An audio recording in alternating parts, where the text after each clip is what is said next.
Hello hello बच्चों, आवाज आ रही है आप सभी को? ओके।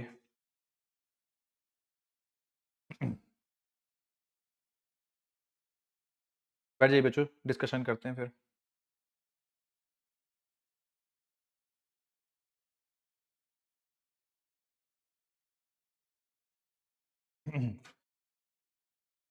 बच्चों, हम लोगों ने सेंटर ऑफ मास के बारे में चर्चा करना शुरू किया था। तो ये समझ लिया था कि सेंटर ऑफ मास का इंपॉर्टेंस क्या है।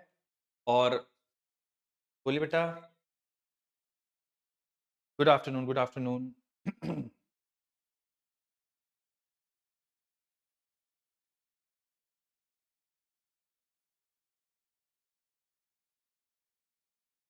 हाँ, तो ये बच्चों हम लोगों ने कर लिया था डिस्कशन कि सेंटर ऑफ मास क्या होता है, क्यों हम लोग सेंटर ऑफ मास को पढ़ रहे हैं।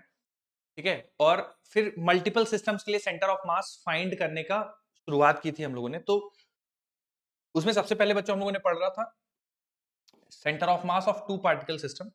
बच्चों, अगर टू पार्टिकल सिस्टम और उनका सेंटर ऑफ मास हमें निकालना है तो simple m1x1 plus m2x2 divided by m1 plus m2। सीधे बच्चों आप यूज कर सकते हो और आंसर आ जाएगा। ठीक है, इसी में बच्चों कंटिन्यू करते हैं। फिर इसमें मैंने आपको थोड़ा सा कुछ और रिलेशंस बताए थे कि भाई m1 r1 बराबर m2 r2 होगा, जहां पे r1 r2 distance of the particles from centre of mass. ठीक है, ये बताया था बच्चों, distance of centre of mass from the particle is inversely proportional to m। जितना ज्यादा मास होगा, डिस्टेंस सेंटर ऑफ मास की पार्टिकल से उतनी कम होगी। इसी में बच्चों एक और थोड़ा सा इंपॉर्टेंट डिस्कशन है, जरा ध्यान से सुनिए। ठीक है, ये तो हम लोगों ने बच्चों पिछली क्लास में कवर कर लिया था। एक इंपॉर्टेंट चीज है, थोड़ा ध्यान से सुनिए। अगर बच्चों हम लोग x सेंटर ऑफ मास लिखें, जो कि होगा m1x1 divide by m2 m1x1 plus m2x2 divide by m1 plus m1x1 plus m2x2 divide by m1 plus m। तो बच्चों, अगर मैं m1 प्लस m2 को इधर भेज दूं लेफ्ट हैंड साइड में, तो कुछ चेंजेस तो होंगे नहीं। अच्छा, अभी आए नहीं क्या बच्चों ब्रेकफास्ट कर, सॉरी लंच करके? आप लोग आ गए सारे? चलिए चलिए, बढ़िया है। ठीक, जय हो जय हो जय हो जय हो। Good afternoon, good afternoon. हो गया बच्चों, प्रॉपर लंच हो गया, आराम से मिल गया था समय आपको लंच के लिए? चलिए ठीक। अरे यार, मत कहो ये सब बातें। छोले भटूरे और छोले पूड़ी की सब्जी, वाह क्या बढ़िया बढ़िया कॉम्बिनेशन है। ठीक। हाँ, नहीं मेरा हो गया लंच। हाँ, अच्छा, ओके। इसमें ये छोले पूड़ी बनता है क्या इसमें? हाँ हाँ, अरे वाह, चलिए ठीक है।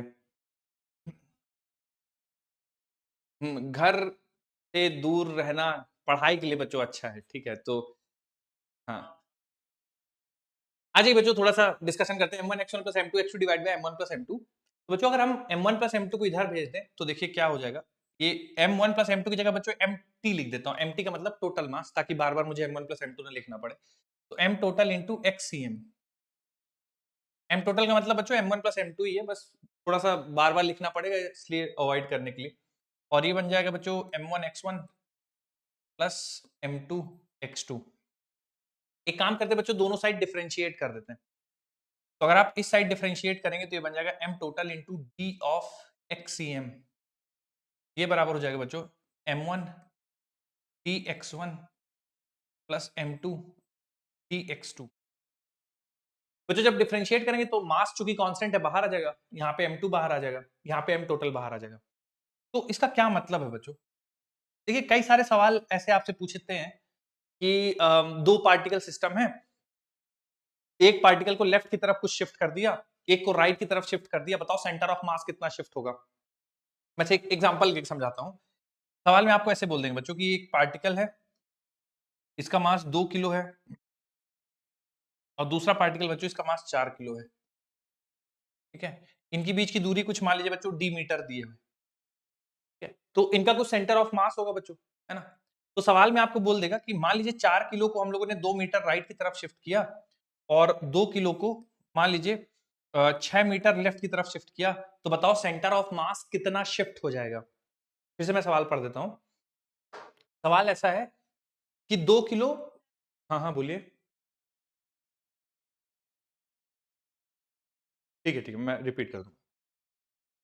तो मान लीजिए 2 किलो को 6 मीटर लेफ्ट की तरफ शिफ्ट किया और 4 किलो को 2 मीटर राइट की तरफ शिफ्ट किया, तो पूछ लेगा आपसे कि बताओ सेंटर ऑफ मास कितना शिफ्ट हो जाएगा। तो जब भी बच्चों आप ये फॉर्मूला यूज करें, m टोटल इंटू dxcm बराबर m1 dx1 plus m2 dx2, उसमें थोड़ा सा ध्यान रखिए। क्या ध्यान रखना है बच्चों कि m टोटल, टोटल मतलब 6 plus sorry 4 plus 2 6, total mass of the particle. dxcm बच्चों मतलब शिफ्ट इन सेंटर ऑफ मास, ये हमें निकालना है। dxcm का मतलब shift, change in the position of centre of मास, मतलब शिफ्ट, बराबर हो जाएगा m1 dx1। अब बच्चों m1 m2 आप किसी को भी ले लो, फर्क नहीं पड़ता। मान लीजिए मैं इसको m1 ले लेता हूं, तो m1 और dx1 मतलब शिफ्ट इन पोजीशन ऑफ 1। तो बेटा आपने 2 किलो को पीछे की तरफ 6 मीटर शिफ्ट किया तो -6 हो जाएगा, प्लस m2, m2 मतलब बच्चों 4 किलो। अब इसको आपने राइट की तरफ शिफ्ट किया 2 मीटर, तो यानी +2 लिखना पड़ेगा। तो लेफ्ट की तरफ शिफ्ट कर रहे हैं तो -2, राइट की तरफ शिफ्ट कर रहे हैं तो +2। अब बच्चों अगर आप इसको सिंप्लीफाई करेंगे तो ये हो जाएगा -12 प्लस 8, है ना, -12 प्लस 8। तो जो -12 प्लस 8 मिलके बन जाएगा -4। तो 6 इंटू डीएक्सीएम, डीएक्सीएम मतलब shift in the position of centre of मास, ये बच्चों बराबर आ रहा है -4। तो यहां से देखिए अगर सिंप्लीफाई करेंगे तो डीएक्सीएम बच्चों आ जाएगा -4/6 यानी -2/3। माइनस साइन बता रहा है बच्चों कि लेफ्ट की तरफ, माइनस साइन लेफ्ट की तरफ 2/3 मीटर, यानी अगर आपने इसको 2 मीटर शिफ्ट किया, इसको 6 मीटर शिफ्ट किया है, तो सेंटर ऑफ मास लेफ्ट की तरफ 2/3 मीटर शिफ्ट हो जाएगा। मतलब सेंटर ऑफ मास लेफ्ट की तरफ शिफ्ट होगा बाई 0.67। तो ये जो बच्चों फॉर्मूला है ना, ये आपको इस टाइप के सवालों को हेल्प सॉल्व करने में मदद करेगा, जल्दी सॉल्व हो जाएंगे। कैसे निकाला बच्चों, जो लोग लेट ज्वाइन किए तो ध्यान से सुन लीजिए। ये सिंपल हम लोग का बच्चों फॉर्मूला xcm बराबर m1 x1 plus m2 x2 divide by m1 plus m1 m plus m2 को आपने इधर भेज दिया तो m टोटल लिख दिया मैंने m1 प्लस m, तो ये बन जाएगा। दोनों साइड डिफरेंशिएट कर दीजिए तो m टोटल चूंकि कांस्टेंट है बाहर आ जाएगा, xcm का डिफरेंशिएशन dxcm हो जाएगा, m1 as it is x1 का differentiation dx1, m2 as it is x2 का डिफरेंशिएशन dx2। अब ये फॉर्मूला यूज कहाँ होगा बच्चों, इस टाइप के सवालों में कि आपको सिस्टम दे दिया, मान लीजिए 2 किलो और 4 किलो, बोल दिया कि 2 को 6, हाँ बोलिए। हम्म।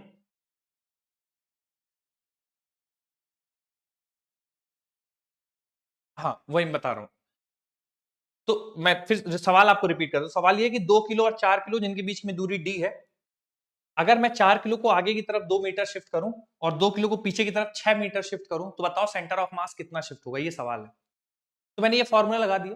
तो एम टोटल बच्चे 2 और 4 2 6, टोटल मास पता है। डीएक्सीएम मतलब shift in the position of centre of mass, CM से बच्चों सेंटीमीटर कंफ्यूज मत होइएगा। डीएक्सीएम का मतलब shift in the position of centre of मास हमें निकालना है। 2 m1 रख दिया 2 किलो tx1 यानी shift in the position of m1, तो उसको पीछे की तरफ शिफ्ट कर रहे हैं ना बच्चों 6 मीटर, तो जब पीछे की तरफ शिफ्ट करो तो माइनस लिखो, आगे की तरफ शिफ्ट करो तो प्लस लिखो। तो m1 into dxcm plus m2 into dx, अब देखो यहाँ पे बच्चों मैंने पॉजिटिव रखा है क्योंकि आगे की तरफ शिफ्ट हो रहा है ना, 2 मीटर राइट की तरफ शिफ्ट हुआ इसलिए +2, वैल्यूज रखी बच्चों, सिंप्लीफाई कर दिया, आंसर आ गया। अगर मेरा आंसर निगेटिव आया मतलब सेंटर ऑफ मास पीछे की तरफ शिफ्ट होगा, अगर मेरा आंसर पॉजिटिव आया होता तो मैं कहता राइट के साइड शिफ्ट कर जाएगा और जो भी यहाँ पे वैल्यू आती। बोलिए बेटा। कुछ कुछ नहीं करा है बेटा, अभी पहला ही सवाल है, बस यही कराया है। बिल्कुल मैम कर देंगे, आप नोट कर लीजिए, अभी जस्ट रिपीट करके खत्म किया है, शायद तब तक कुछ और एक आध लोग बोल दें रिपीट करने। Yes yes absolutely.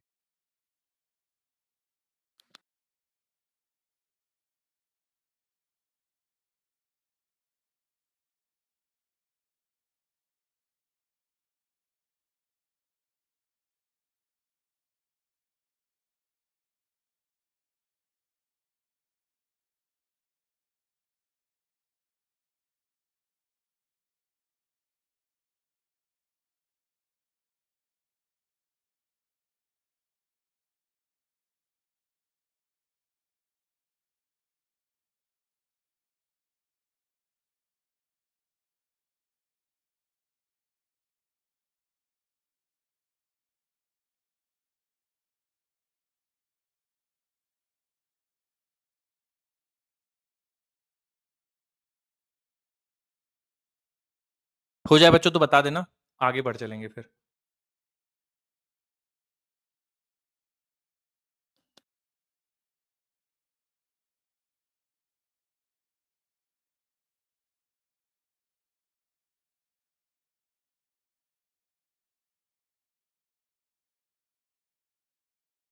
ठीक है, चलिए बच्चों अगला एक इस पे सवाल लेता हूँ, थोड़ा सा मैं कुछ बच्चे लेट ज्वाइन किए तो फिर से बताता हूँ।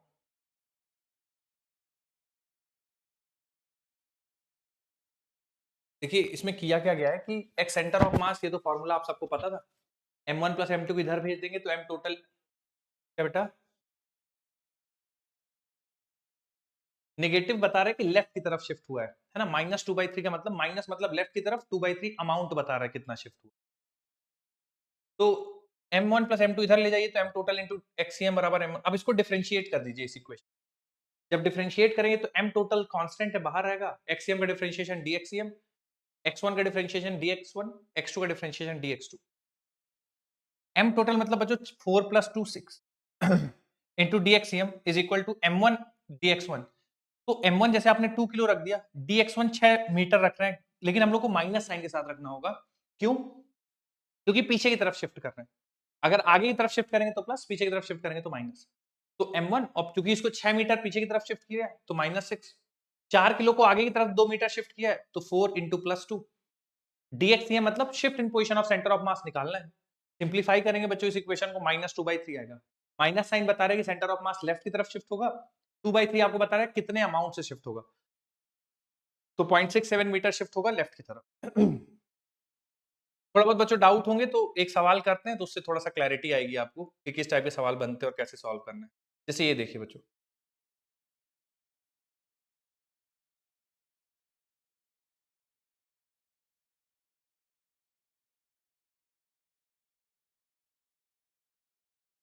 जिनका भी आंसर आ जाए बच्चों बता सकते हो।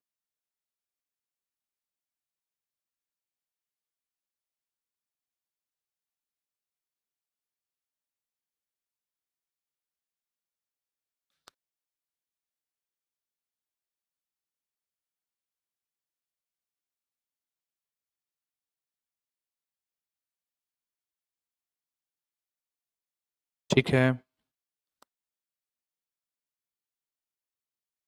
ओके,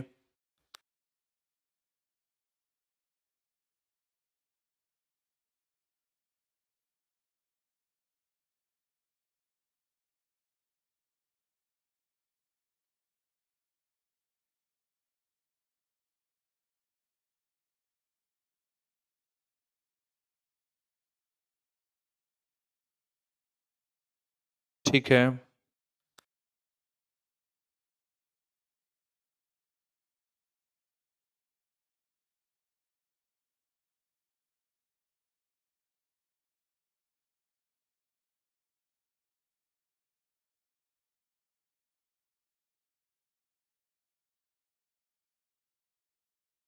बच्चों बहुत कम आंसर्स आए हैं। मुश्किल लग रहा है क्या सवाल थोड़ा सा? सी ऑप्शन, ठीक है।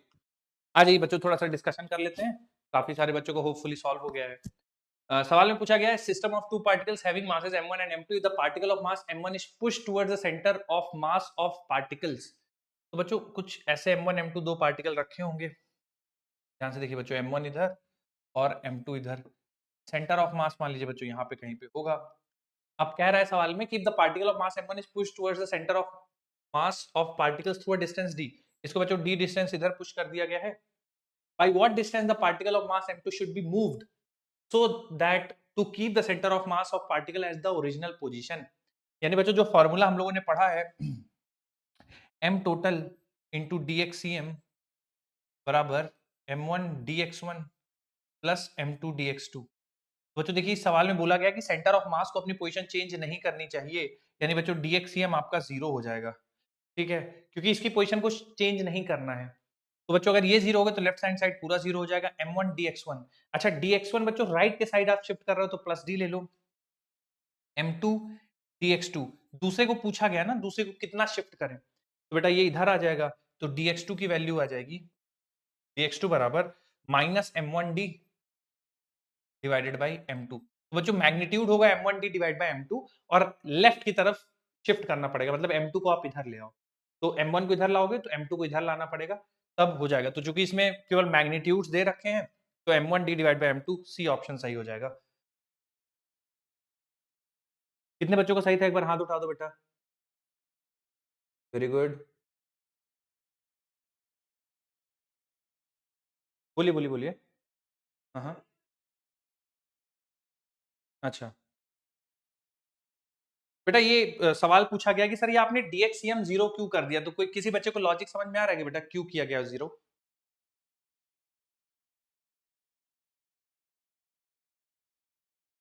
सेंटर ऑफ मास मूव नहीं हो रहा है बच्चों, अगर आप पढ़िए ना सवाल की लैंग्वेज, तो पूछा गया है by what distance the particle of mass m2 should be moved so as to keep the center of mass of particles at the original position। यानी सेंटर ऑफ मास को आपको सेम पोजीशन पे रखना है, यानी shift in position of centre of mass. D x c m ये zero, क्योंकि आपको सेंटर ऑफ मास को मूव नहीं कराना, इस वजह से जीरो हो जाएगा। एक और सवाल लेते हैं बच्चों इसी पे, देखिए जरा, सेम कॉन्सेप्ट, कोशिश करिए इस बार सबका सही आ जाए। अच्छा अच्छा,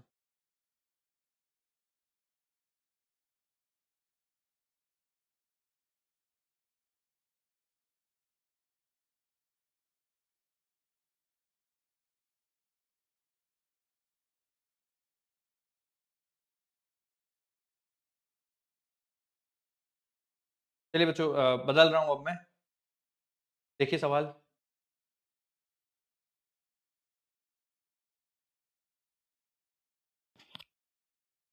इस बार उम्मीद है बच्चों सबका सही आएगा, एक तो प्रैक्टिस कर ली हम लोगों ने।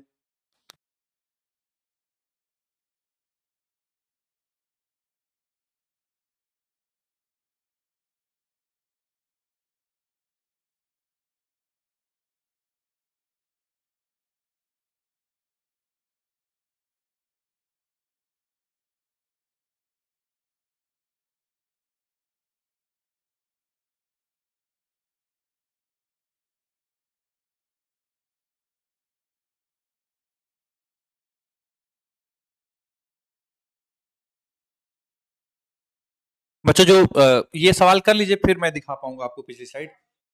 ओके, सबका सी आ रहा है बेटा?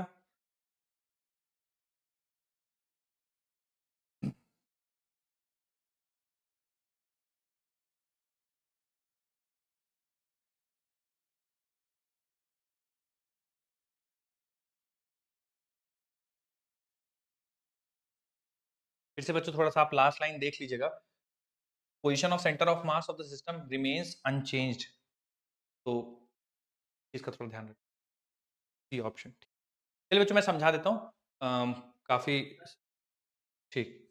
तो बच्चों फिर से आप लिखिएगा m total into D X C M बराबर m1 dx1 plus m2 dx2।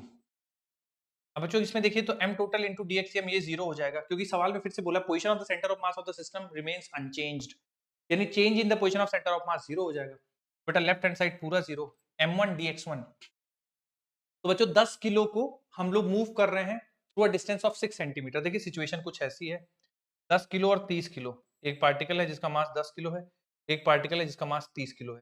तो 10 किलो को 6 सेंटीमीटर की तरफ मूव कर रहे हैं टुवर्ड्स द 30 केजी ब्लॉक। तो बेटा आप यहाँ पे लिखेंगे 10 इंटू प्लस 6। सर हम इसको सेंटीमीटर मीटर कोई जरूरत नहीं बच्चों, क्योंकि आपके सारे आंसर देखिए ना सेंटीमीटर्स में ही है, तो कोई आपको तकलीफ नहीं है। और 30 का हमें नहीं पता कितना करना चाहिए, तो 30 इंटू डी एक्स टू मान लेते हैं, कैंसिल कर दीजिए बच्चों। तो 6 डिवाइडेड बाई 3 आ जाएगा dx2। dx2 की वैल्यू बच्चों मुझे दिख रही है -6 डिवाइड बाई 3 यानी -2 सेंटीमीटर। माइनस साइन बता रहा है कि लेफ्ट की तरफ, मतलब 30 को इधर लाएंगे बच्चों और 2 सेंटीमीटर लाना चाहिए। तो 2 सेंटीमीटर वाले दो ऑप्शन है, अवे फ्रॉम 10 केजी ये गलत हो गया, 2 centimetre towards the 10 KG block ये सही हो जाएगा। कितने बच्चों ने सही निकाल लिया था, एक बार हाथ उठा दीजिए। ठीक है बच्चों, किसी को कंफ्यूजन हो तो प्लीज पूछ लीजिए, बहुत आसान सवाल है पर आ सकते हैं, चांसेस हैं। तो m total into D X C M बराबर m1 dx1 plus m2 dx2। कुछ भी कंफ्यूजन होगी सर ऐसा क्यों किया है, या कुछ आपका तरीका है तो बता सकते हैं।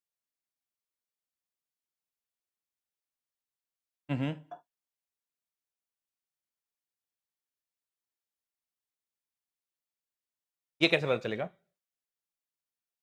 ठीक है बच्चों, एक सवाल है, अगर कोई एक्सप्लेनेशन देना चाहे कि सर ये तो आपने ठीक है 2 सेंटीमीटर आ गया, पर ये कैसे पता चलेगा टुवर्ड्स 10 केजी या अवे फ्रॉम 10 केजी? इसका क्या एक्सप्लेनेशन देंगे बच्चों?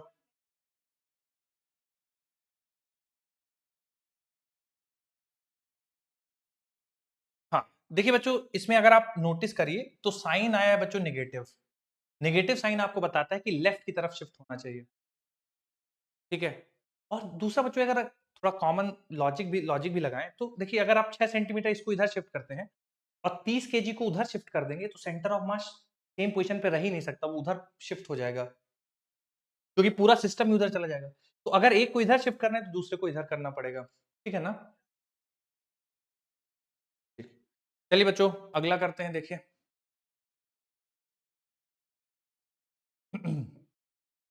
तो बच्चों, अभी तक हम लोगों ने टू पार्टिकल सिस्टम का समझ लिया कि सेंटर ऑफ मास कैसे निकालने हैं, और टू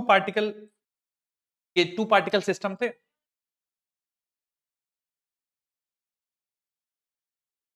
नोट करिए बच्चों, फिर समझाता हूँ। हाँ हाँ, बोलिए बेटा।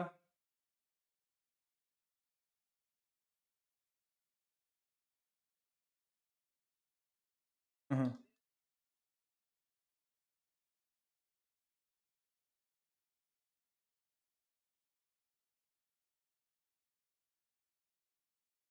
क्या कह रहे हैं आप? फिर से बोलिए, मैं समझ नहीं पाया।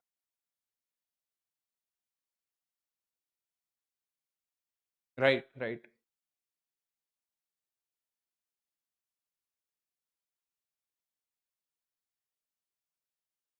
इधर वाली डिस्टेंस 6x-6 बची होगी, ऐसा बोल रहे हो आप? हाँ हाँ, ठीक है।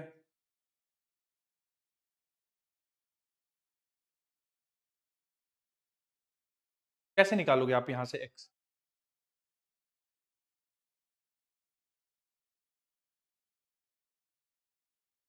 कंफ्यूज होने की क्या जरूरत है बेटा, यही तो मैंने आपको डिराइव किया है ना, अभी देखो आप, यही तो हम लोग पढ़ रहे हैं। m टोटल इंटू डी, ये हम लोगों ने m1 प्लस m2 इधर मल्टीप्लाई किया, ये इक्वेशन बनी, इसको डिफरेंशिएट कर दिया, तो m टोटल इंटू dxcm बराबर m1 dx1 plus m2 dx2। तो जो सेंटर ऑफ मास में शिफ्ट होगा, है ना, m टोटल इंटू dxcm, ये बराबर होगा m1 dx1 plus m2 dx2 के। ये कैसे आया, इसका एक्सप्लेनेशन आपके सामने है, ठीक है? अब चलते हैं सवाल पे। हाँ,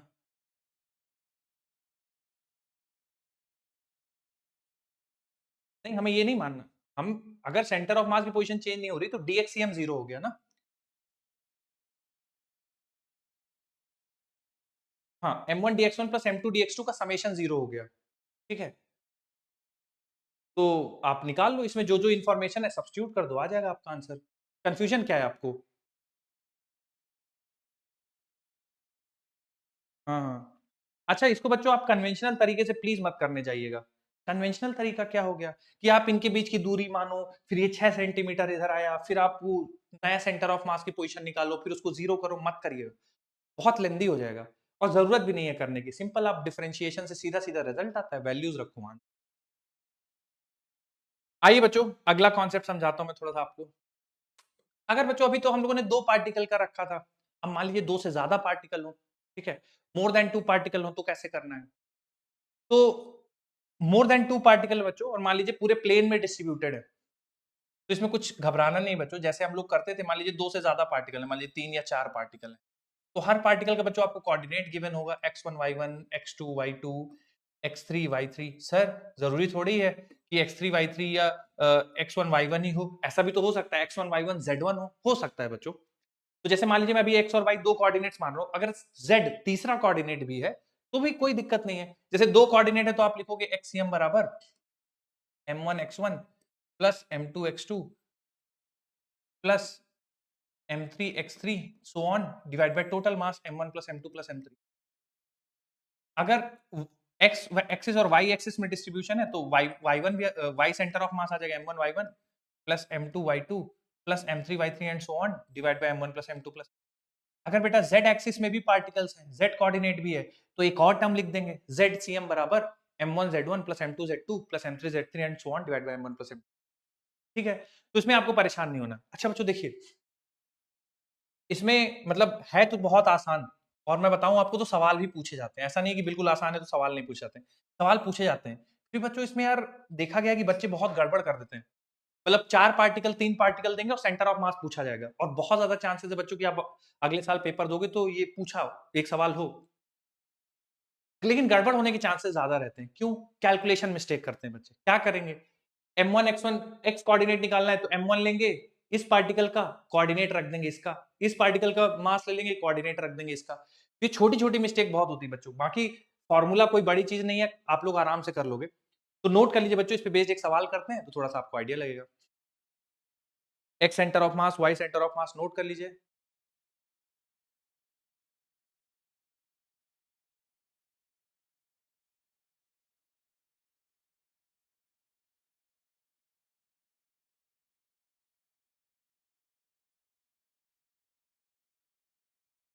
ठीक बच्चों, इसको स्लाइड मत बैक करने के लिए कहिएगा, कुछ नहीं है। एक्सीएम m1 x1 x2 m2 x2 divide by total mass, m1 y1 plus m2 y2 divide by total mass, है ना, कुछ भी चीज नहीं है इसमें। मैं एक सवाल कराता हूँ, करिए। कोऑर्डिनेट्स ऑफ सेंटर ऑफ मास पूछा गया बच्चों।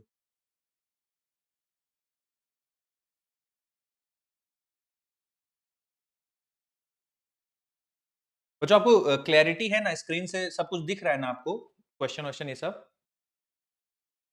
कोई समस्या तो नहीं ना दिखने में? ठीक ठीक, करिए।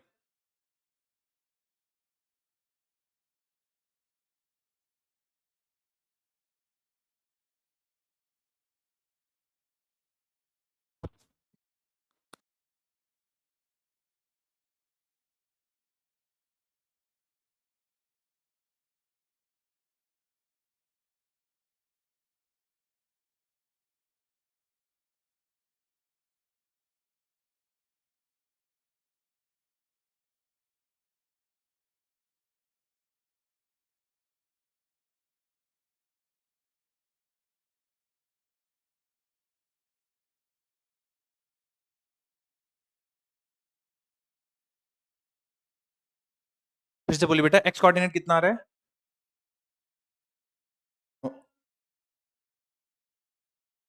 ओके, ठीक है बच्चों, आप लोग भी मैच करिए जरा। ठीक।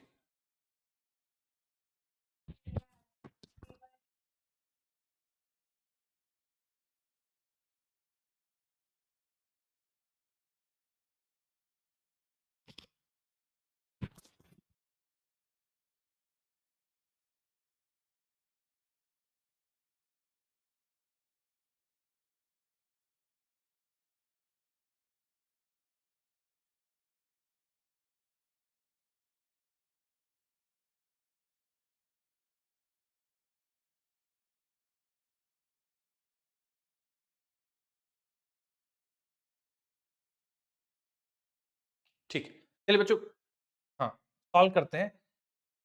देखिए बच्चों, आपके कंफर्ट लेवल पे है कि आप कैसे अप्रोच करते हैं। देखिए जनरली चूंकि कंफ्यूजन हो जाता है, एक दूसरे के कोऑर्डिनेट्स बदल जाते हैं, तो मैं जनरली क्या सजेस्ट करता हूँ बच्चों को कि जितने भी मासेस है ना, आप ऐसे टेबल बना के हर एक मास का एक्स और वाई कोऑर्डिनेट अलग अलग लिख लीजिए पहले ही, ताकि आप मिक्स ना करो।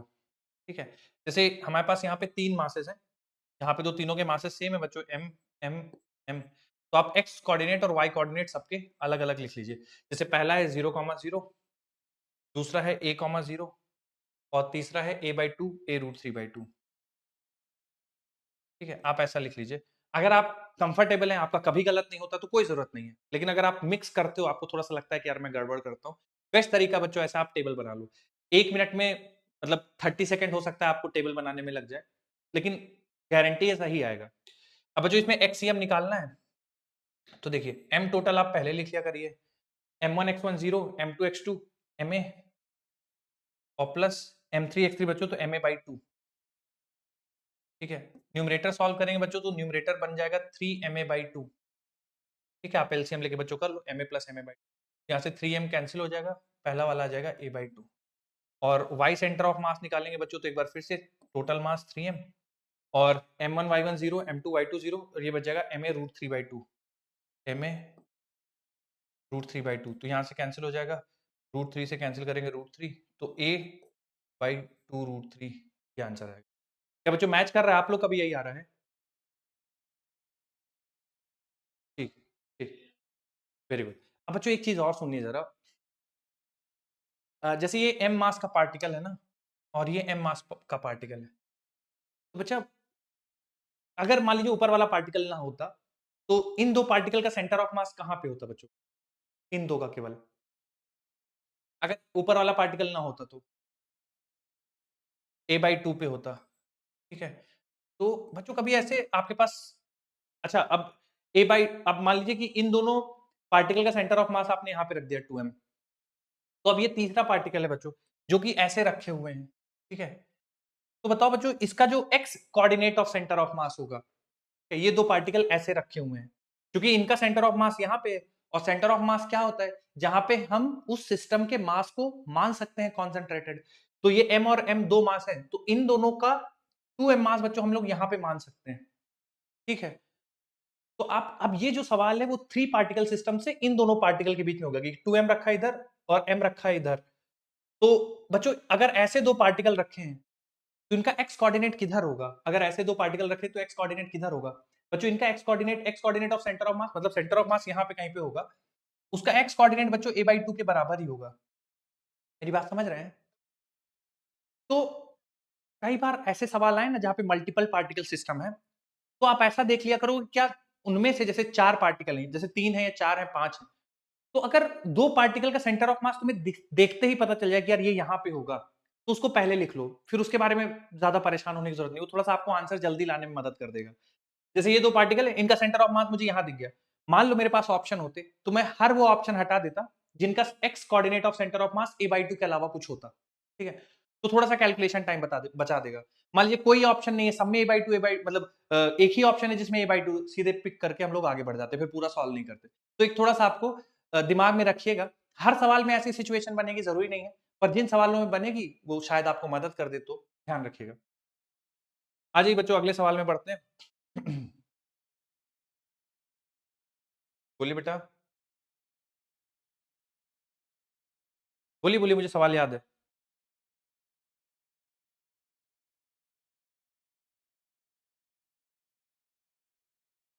अरे बेटा इतनी देर तक थी, आप लोग कैसे नहीं लिख पाते हो इतने जल्दी-जल्दी? कुछ भी नहीं लिख पाए थे आप?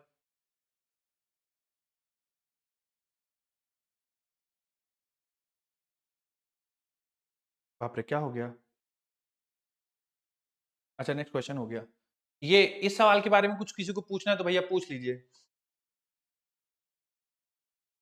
वैल्यू पुट करके फिर से बता दूँ? कहाँ पे वैल्यू पुट कर मतलब क्या करना? इसको जोड़ के बताना है ऐसा 3m/2 कैसे आया ऐसा बोल। अच्छा, अच्छा। m1 x1 ये 0 हो गया देखिए। तो पहला वाला टर्म देखिए 0 हो गया। m1 x1 ठीक है। m2 x2 ma आ गया देखो आप, है ना? ma और ma/2 m3 x3 है ना? डिवाइड बाय टोटल मास, ठीक है। फिर जब y सेंटर ऑफ मास तो m1 y1 देखिए 0 है ना? m1 y1 0, m2 y2 0, m3 y3 देखिए m इंटू a रूट 3/2, ठीक है।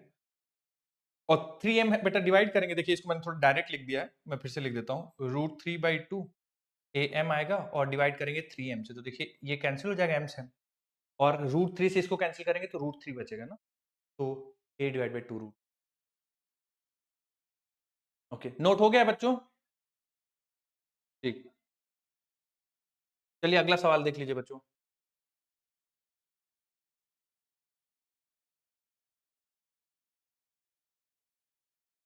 हम्म। अच्छा बच्चों इसमें पार्टिकल्स नहीं है, 3 रॉड्स हैं, तो अब हम लोग क्या करेंगे बच्चों? जैसे रॉड्स आ गई, रॉड्स के लिए तो हम लोगों ने पढ़ा नहीं, पार्टिकल्स के लिए पढ़ा है। तो बच्चों रॉड का सेंटर ऑफ मास यहाँ पे होता है ना, तो हर रॉड का बच्चों आप सेंटर ऑफ मास यही मान लीजिए, मतलब ऐसा मान लीजिए कि 3 particle, 3 rods of same mass are placed as shown in the figure, calculate the coordinates of centre of mass. तो बेटा ये m मास की एक रॉड है, मैं दूसरा कलर यूज करता हूँ, m मास की एक रॉड है, ये m मास की रॉड है, ये भी बच्चों m मास की रॉड है, तो सेंटर पे होंगे सेंटर ऑफ मास। तो ऐसा मान लीजिए कि 3 पार्टिकल ऐसे रखे हुए हैं बस,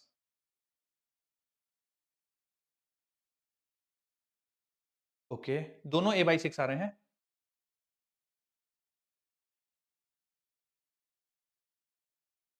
ठीक है, ठीक है, ठीक है। बच्चों और लोग कर लीजिए, थोड़ा सा बताइए और आंसर्स।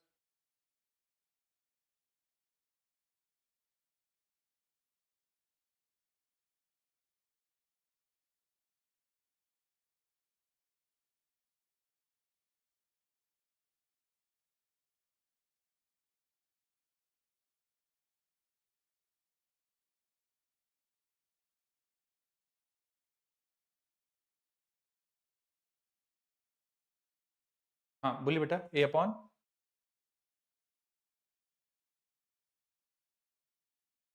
a/3, a/3।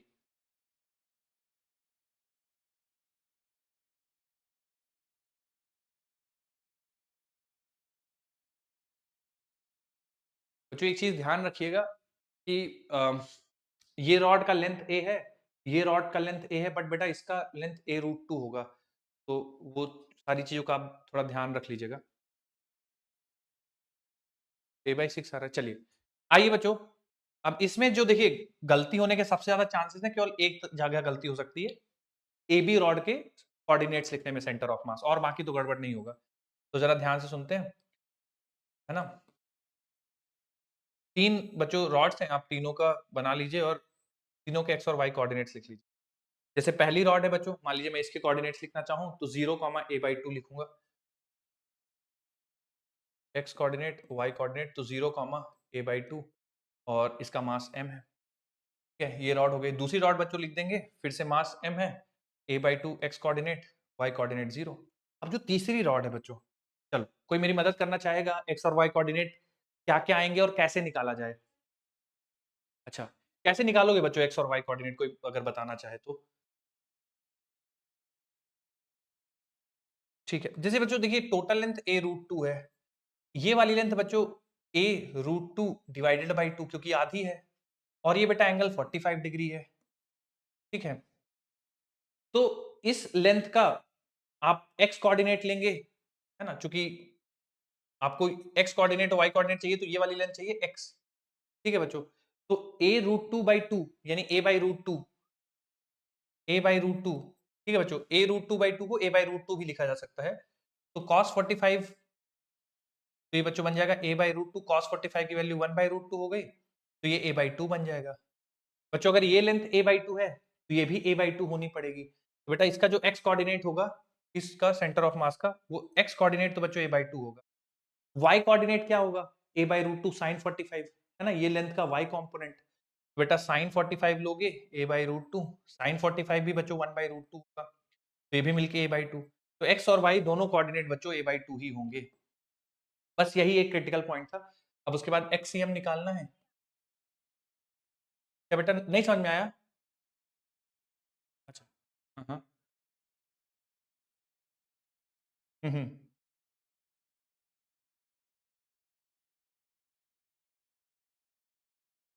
हाँ हाँ, हम्म।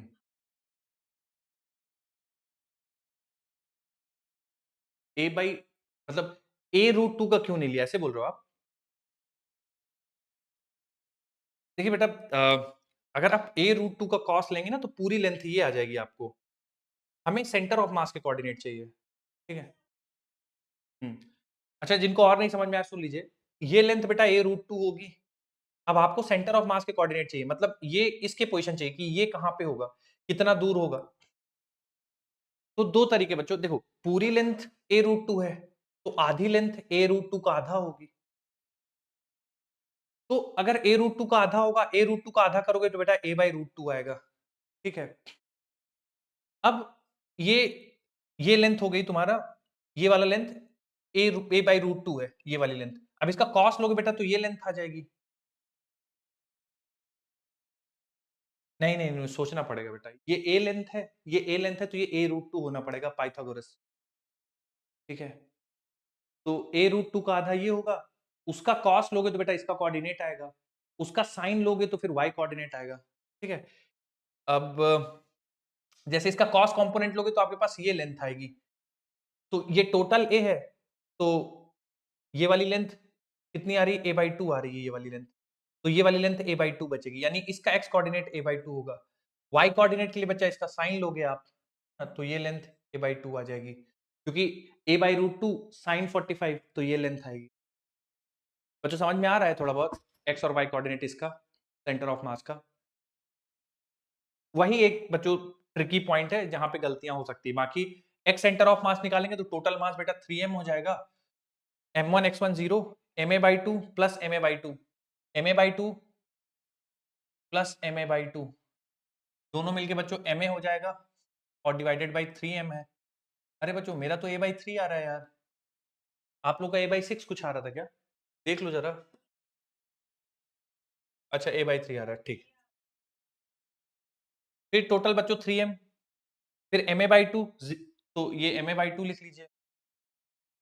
फिर बच्चों दूसरा वाला 0, फिर तीसरे वाला ma/2, ma/2 दोनों जुड़ के ma बन जाएगा और फिर से 3m से डिवाइड कर देंगे, तो दोनों बच्चों a/3 ही आएंगे। अच्छा कितने बच्चों का सही आ गया था एक बार हाथ उठा दीजिए बेटा, तो आइडिया लग जाए मुझे थोड़ा। अच्छा, जिनके गड़बड़ हुए थे बच्चों, समझ में आया कहाँ गड़बड़ है? और पूछ लीजिए अगर कुछ लग रहा है तो। क्या बेटा?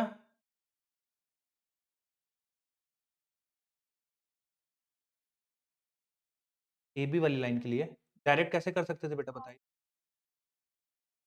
आरसीएम वाले से क्या? कैसे बेटा बताइए। किन दोनों के लिए बच्चे? ए एंड बी के लिए? अच्छा इस रॉड के लिए? अच्छा इस रॉड के लिए कैसे आप कैसे लगाते हैं आप?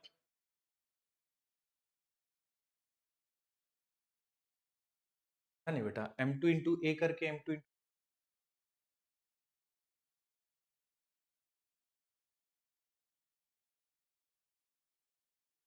मतलब आपने इनको पॉइंट्स माने ना ऐसा?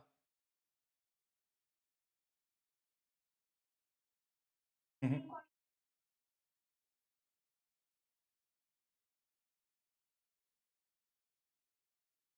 अच्छा अच्छा एक सेकंड,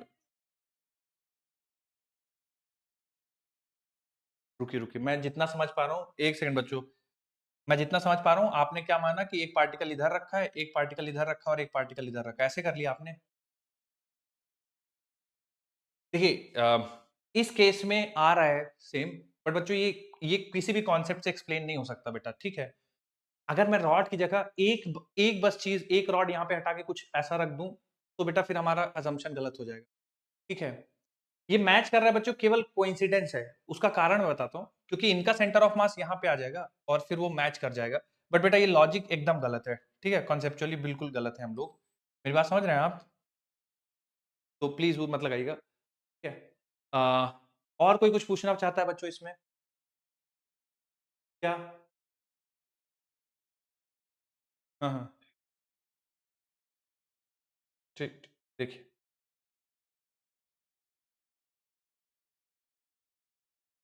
ये देखिए जो लाइन है ना, ए बी लाइन, ठीक है? मैंने ज्यादा खींच दिया, ए और बी, इसकी लेंथ a/√2 है, क्योंकि सेंटर ऑफ मास बीचों बीच लाई करेगा, तो ये जो लेंथ होगी वो a√2 का आधा होगी, ठीक है ना? अब हमें चाहिए इसके कोऑर्डिनेट।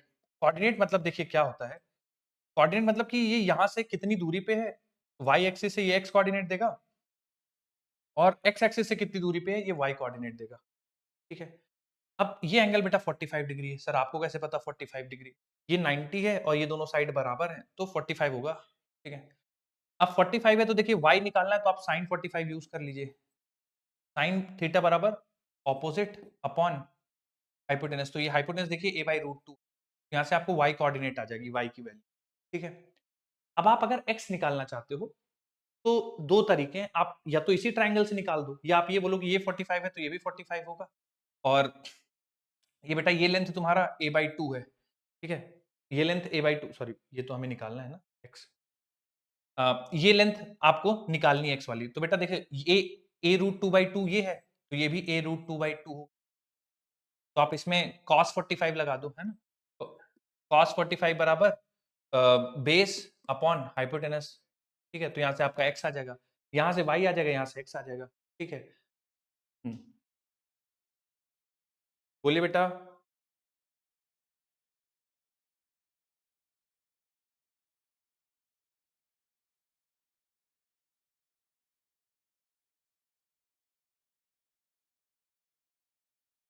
हाँ, बातें नहीं करो भाई। चलिए ठीक है बच्चों, किसी को डाउट हो तो और पूछ लीजिए इसमें, बाकी आपको कोऑर्डिनेट्स बच्चों निकालने पड़ेंगे सवालों में, ठीक है। कई बार ट्रायंगल्स के भी हो सकता है आपको निकालने पड़े। चलिए अगला बढ़ते हैं बच्चों, ये बहुत आसान है, गड़बड़ नहीं करना है, फटाफट आंसर बताना है।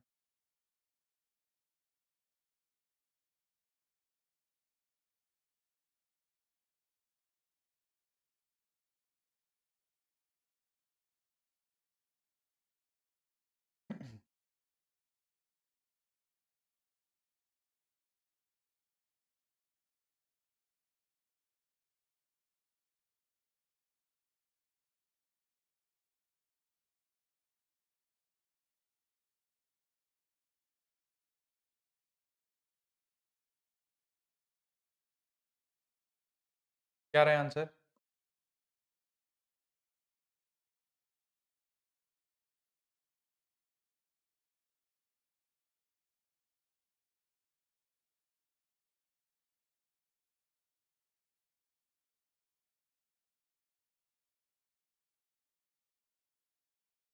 बच्चों देखिए, मैं एक्स और वाई कोऑर्डिनेट दोनों लिख रहा हूँ, मैच कर लीजिएगा आप।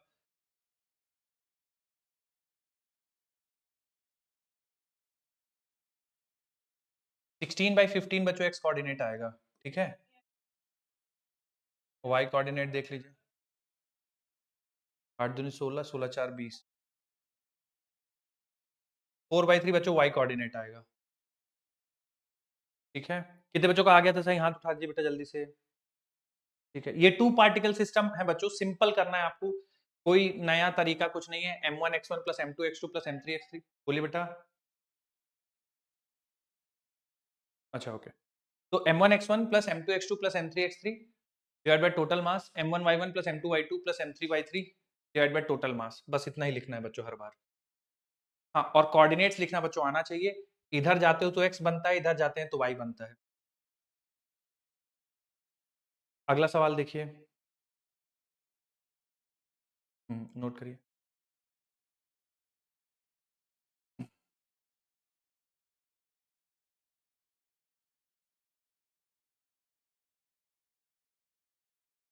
ठीक ठीक, देखिए बच्चों सवाल अगला।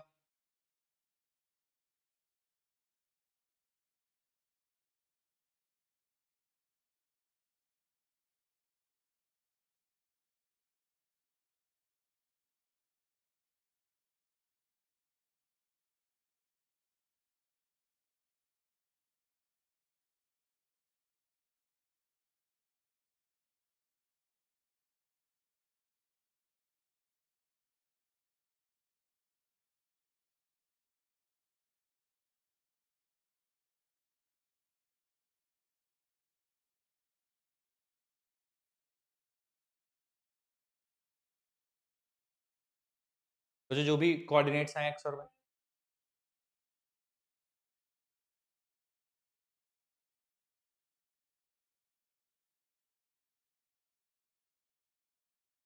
a/2 और 7a/2, 7a/10।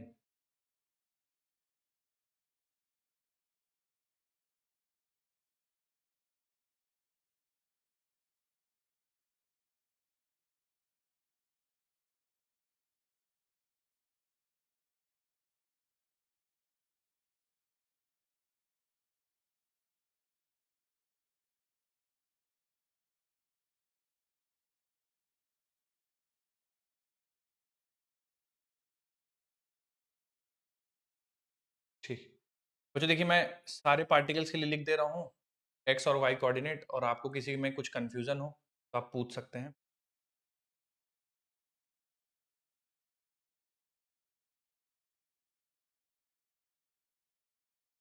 अब एक्स सी एम निकालना है तो M1 x1 0, M2 x2 2ma, 2ma, 3ma, ठीक है, 2 + 3 5ma, टोटल मास बच्चों 10m है।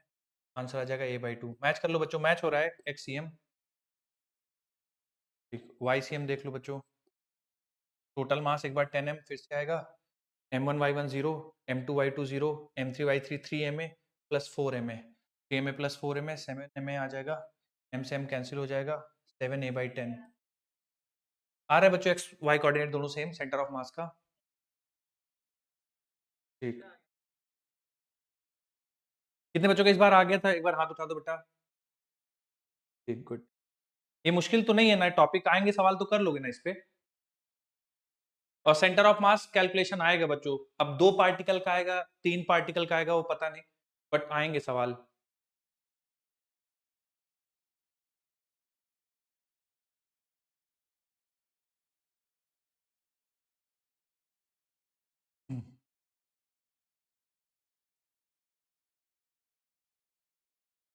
अगला सवाल लगाऊं बच्चों? ठीक, ये बच्चों एक पूछा गया था, सेम कॉन्सेप्ट है, इस पे हम लोग नहीं ज्यादा डिस्कशन करते हैं, आप कर लीजिएगा प्रैक्टिस के लिए, एक ये कर दीजिए बस।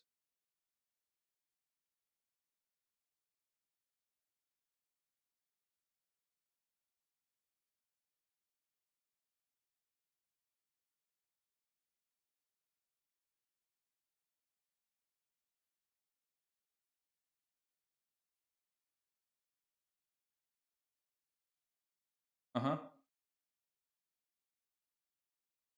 क्या नहीं समझ में आया बेटा उसमें, पूछिए। कोऑर्डिनेट्स नहीं समझ में आया आपको? एक ओरिजिन पे रखा है वो तो समझ में आया ना आपको,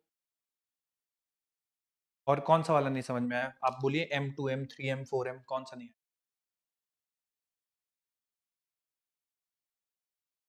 3M वाला। अच्छा आप सोचिए 3M तक पहुंचने के लिए आप x एक्सिस में कितना चलेंगे, a चलेंगे ना x एक्सिस में 3M पहुंचने के लिए, क्योंकि साइड लेंथ a है स्क्वायर की।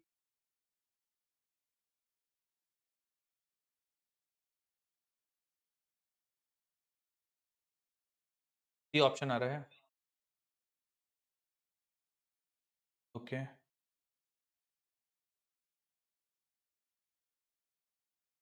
बेटा आप ऐसे फिर से पूछोगे ठीक है मैं बता दूंगा, लेकिन आप थोड़ा बताओ तो क्या प्रॉब्लम आ रही है आपको, कोऑर्डिनेट्स लिखने में प्रॉब्लम? ठीक है, ये ऑप्शन आ रहा है। ठीक है,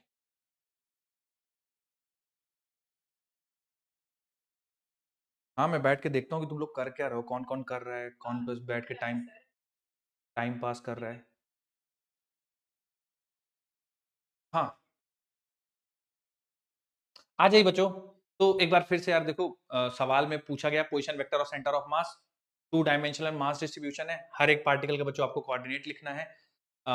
तो सबसे पहले आप इसका लिख लो, m का लिखना है बच्चों, तो m का x कोऑर्डिनेट 0 है, y कोऑर्डिनेट 0 ओरिजिन पे रखा है, इस वाले पार्टिकल का रखेंगे तो मास m है, x कोऑर्डिनेट 0 है, y कोऑर्डिनेट 2m है, इस वाले पार्टिकल का देखोगे तो मास 2 मीटर है ना,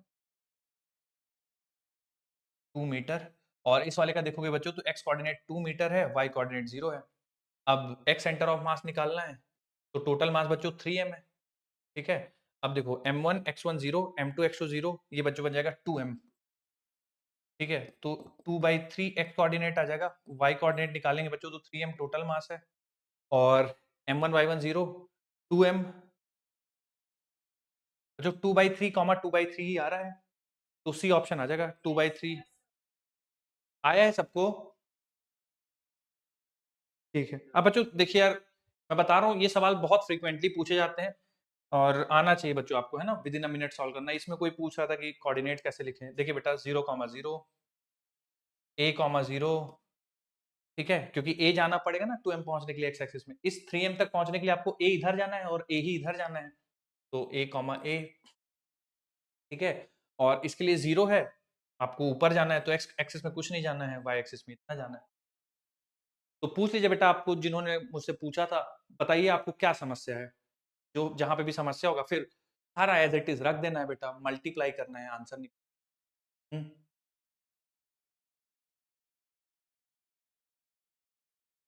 आइए बच्चों, और कुछ डिस्कशन करते हैं फिर आगे बढ़ते हैं, बढ़ चलें बच्चों, आगे बोलो।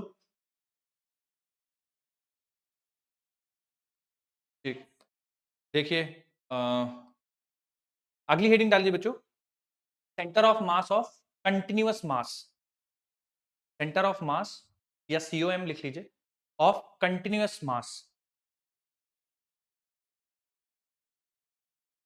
बच्चों कंटिन्यूअस मास से आप मतलब समझ पाए क्या, कंटिन्यूअस मास का क्या मतलब है? क्या मतलब हुआ बेटा कंटिन्यूअस मास का?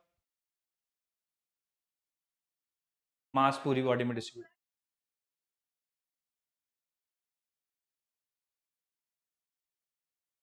Centre of mass of continuous system, COM of continuous system. हाँ, बहुत सही यार, बहुत बढ़िया बच्चों ने जवाब दिया कि सर यहाँ पे अब जो हम लोग पढ़ने वाले हैं वो डिस्क्रीट नहीं है। डिस्क्रीट क्या होता है सर? इससे पहले जो बच्चे पढ़े डिस्क्रीट, डिस्क्रीट मतलब अलग थलग कि एक पार्टिकल यहाँ है, एक इधर है, एक इधर है, तो सेंटर ऑफ मास बताओ कहाँ होगा। चार पार्टिकल दे दिए चार कोने पे, सेंटर ऑफ मास कहाँ होगा? अब कंटिन्यूअस पढ़ना है बच्चों। कंटिन्यूअस में किसके बारे में पढ़ेंगे? रॉड, है ना, जैसे कंटिन्यूअस मास सिस्टम है रॉड, लग पूरे में। जैसे अब मैं आपसे बोल दूं कि एक रॉड है, मास m लेंथ l का, तो उसका सेंटर ऑफ मास कहाँ पे होगा? तो बच्चों ये पूरा देखो कंटिन्यूअस मास डिस्ट्रीब्यूशन है। उसके बाद रिंग हो गया, semi circular ring, disc, semi circular disc, arc, sphere, hollow sphere, solid sphere, ये सब कंटिन्यूअस मास डिस्ट्रीब्यूशन है।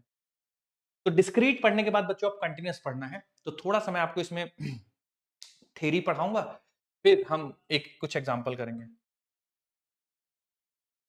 हाँ जी बच्चों, अच्छा डिस्क्रीट वाला तो कॉन्फिडेंट है ना आप सभी? डिस्क्रीट वाले आएंगे सवाल तो कर लोगे ना? बोलो। ठीक। अब कंटिन्यूअस डिस्ट्रीब्यूशन में बच्चों एक, हाँ हाँ, एक का आपको ध्यान रखना है, केवल रॉड का मैं थोड़ा सा आपको डिराइव कराऊंगा, क्योंकि थोड़ा सा आपको अंदाजा होना चाहिए किस तरह से हम लोग सॉल्व कर रहे हैं। बाकी सारे कंटिन्यूअस डिस्ट्रीब्यूशन के हम लोग को रिजल्ट याद रखने हैं। जैसे कि अब कंटिन्यूअस डिस्ट्रीब्यूशन में सेंटर ऑफ मास निकालोगे कैसे बच्चा, थोड़ा ध्यान से सुनिएगा। तो अगर डिस्क्रीट सिस्टम होता था तो हम लिख देते थे एक्स सी एम बराबर m1 x1 plus m2 x2 plus m3 x3 and so on divide by total mass. अब यहां पे बच्चों जब डिस्क्रीट नहीं रहेगा, कंटिन्यूअस डिस्ट्रीब्यूशन ऑफ मास रहेगा, तो जो x सेंटीमीटर सेंटर ऑफ मास है, हम उसको ऐसा लिखेंगे, integration of x dm divide by integration of dm। इसका क्या मतलब हुआ सर, और इस तरह से लिखना क्यों है? ठीक है, तो बच्चों मैं उसका थोड़ा सा आपको एक्सप्लेनेशन देता हूँ। जैसे बच्चों आपके सामने एग्जांपल के लिए एक रॉड है ना, कंटीन्यूअस मास डिस्ट्रीब्यूशन। मान लेते बच्चों रॉड का मास m है और लेंथ l है। बच्चों ध्यान से सुनिए, अब मुझे सवाल में पूछ दिया गया कि बताइए इसका सेंटर ऑफ मास कहाँ पे होगा? इसके एक एंड से, ठीक है, तो मुझे इसके एक एंड से सेंटर ऑफ मास की लोकेशन पूछी गई। तो मान लीजिए बच्चों ये एंड है और यहां से मुझसे सेंटर ऑफ मास पूछा गया, मतलब ये x बराबर 0 है और ये x बराबर l है। तो मुझसे x बराबर 0 से पूछ दिया कि बताइए सेंटर ऑफ मास कितनी दूरी पे होगा x बराबर 0 से। तो बच्चों हम लोग बिल्कुल बेसिक से जाएंगे, तो हम लोगों ने क्या पढ़ा है अभी तक कि जितने भी पार्टिकल हैं उन सब के लिए लिख दो आप m1 x1 plus m2 x2 plus m3 x3 and so on divide by total mass. आप ऐसे कर दो आंसर आ जाएगा। बिल्कुल सही बात है। लेकिन यहाँ पे तो एक पार्टिकल तो है नहीं, पूरा पार्टिकल का पूरा एकदम सिस्टम रखा हुआ है, तो उसके लिए क्या करें? तो बेसिक मेथड तो यही कहता है बच्चों कि आप इसको छोटे छोटे हिस्सों में तोड़ दीजिए रॉड को, और उन सारे पार्टिकल्स का मास लिखिए, उनका फिर एक्स सेंटर ऑफ मास लिखिए। जैसे कि अब बच्चों मैंने इस रॉड को मान लो कि बहुत सारे छोटे छोटे टुकड़ों में तोड़ दिया, उनमें से ये एक टुकड़ा है बच्चों ये, है ना, उसमें से एक टुकड़ा है ये बच्चों, ये एक छोटा, बहुत सारे इनफाइनाइट छोटे छोटे टुकड़ों में तोड़ दिया, उनमें से एक टुकड़ा है बच्चों ये जिसका मास है डीएम, और ये मान लीजिए बच्चों यहां से एक्स दूरी पे है, ठीक है। तो अब इसका आप इस पूरे का सेंटर ऑफ मास लिखना है तो आप कैसे लिखोगे? आप लिखोगे एक्स सेंटर ऑफ मास बराबर m1 x1 plus m2 x2 plus m3 x3 and so on. तो बेटा m1 और इस पार्टिकल की लोकेशन, तो dm और इस पार्टिकल का लोकेशन x।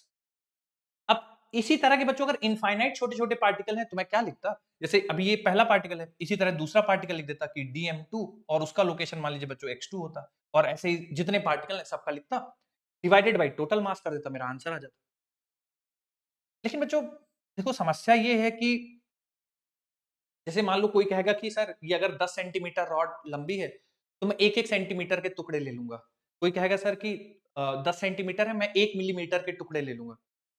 पर बच्चों अगर आप 1 मिलीमीटर का टुकड़ा भी लेते हो तो भी कुछ लेंथ है, उसके अंदर भी मिलियंस ऑफ पार्टिकल है। तो हम क्या करेंगे, इसको बहुत ही ज्यादा छोटे पार्टिकल्स में तोड़ेंगे, है ना। उन हर एक छोटे पार्टिकल का मास डीएम है। डीएम का मतलब क्या हो गया, बहुत छोटा मास, ऑलमोस्ट टेंडिंग टू जीरो, बहुत छोटा मास, ठीक है। इस डीएम मास का जो पोजीशन है वो एक्स दूरी पे है, और इस डीएम मास की खुद की जो थिकनेस है वो डीएक्स है। डीएक्स मतलब बहुत स्मॉल लेंथ बच्चों, टेंडिंग टू जीरो, बहुत स्मॉल लेंथ, ठीक है।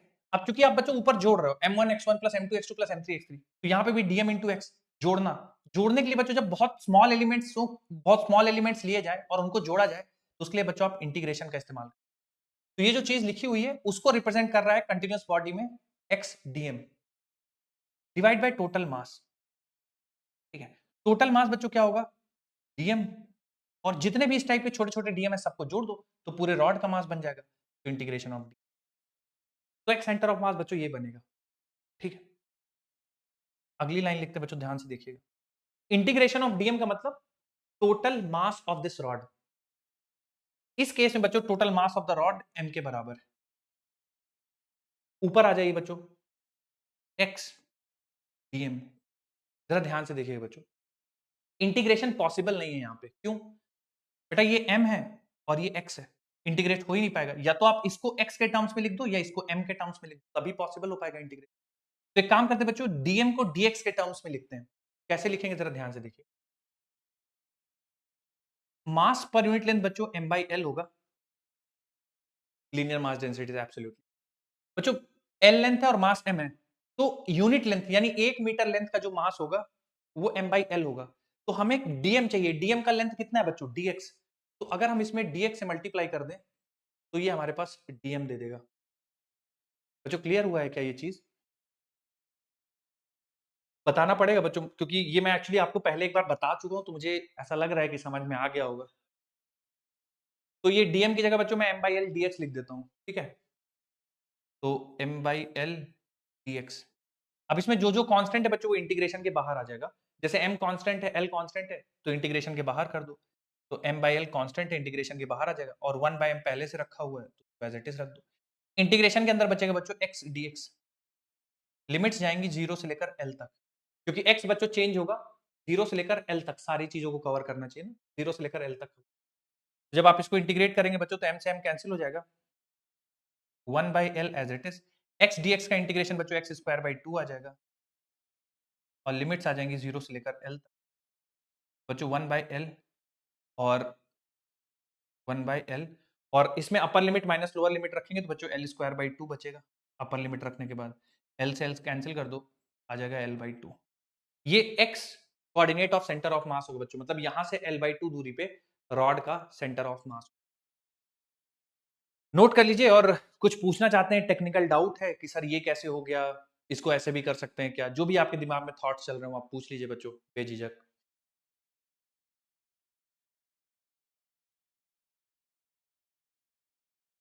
राइट। हम्म। हम्म। हाँ कर सकते हैं, फिर उसमें लिमिट्स आपको सॉल्व करना भी आना चाहिए बेटा, है ना। उसमें लिमिट्स लगेंगी x बराबर 0 से इनफाइनाइट तक, हाँ समेशन की। बोलिए बेटा।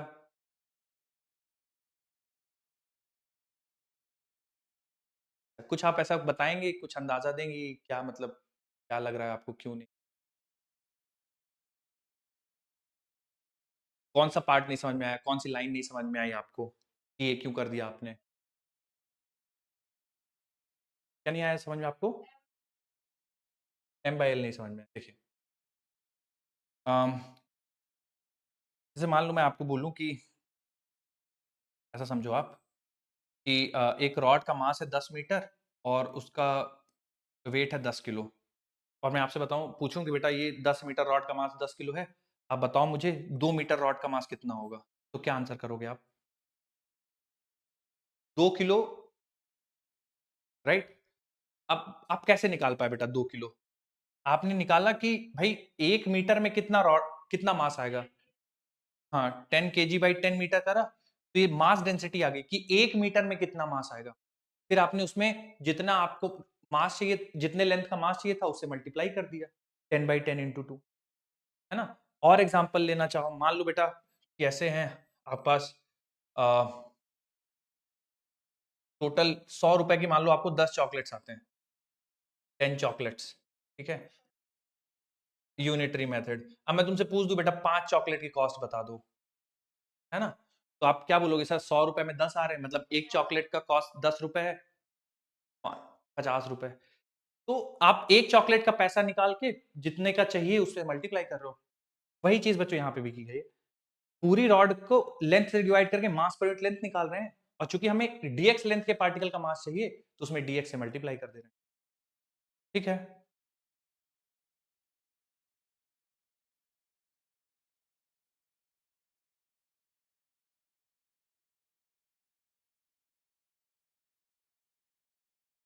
बच्चों इसको ध्यान से देख लीजिए, अभी इसका प्रॉपर आपको एक और मैं कराऊंगा, फिर एक आपको सॉल्व करने के लिए दूंगा, और इंटीग्रेशन से ही आपको करना है, एक एटलीस्ट हमें इंटीग्रेशन से आना चाहिए, बाकी हम रिजल्ट याद रख लेंगे। बोलिए बेटा।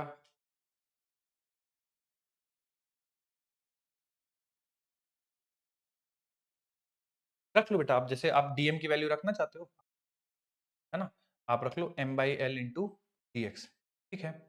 अब देखो आप ध्यान से, यहाँ पे m बाई एल कॉन्स्टेंट है ना, बाहर आ जाएगा, ठीक है। आप देखो जरा, मैं इंटीग्रेशन ऑफ डीएम सॉल्व कर रहा हूँ, ठीक, तो आप लिख दोगे m by L into D, तो m बाई एल कॉन्स्टेंट है, बाहर आ जाएगा, है ना, m भी कॉन्स्टेंट एल भी कॉन्स्टेंट, इंटीग्रेशन ऑफ dx बचेगा, और लिमिट्स रखोगे जीरो से एल, तो m by L as it is, dx का इंटीग्रेशन x, लिमिट्स रखेंगे जीरो से एल, तो m by L as it is,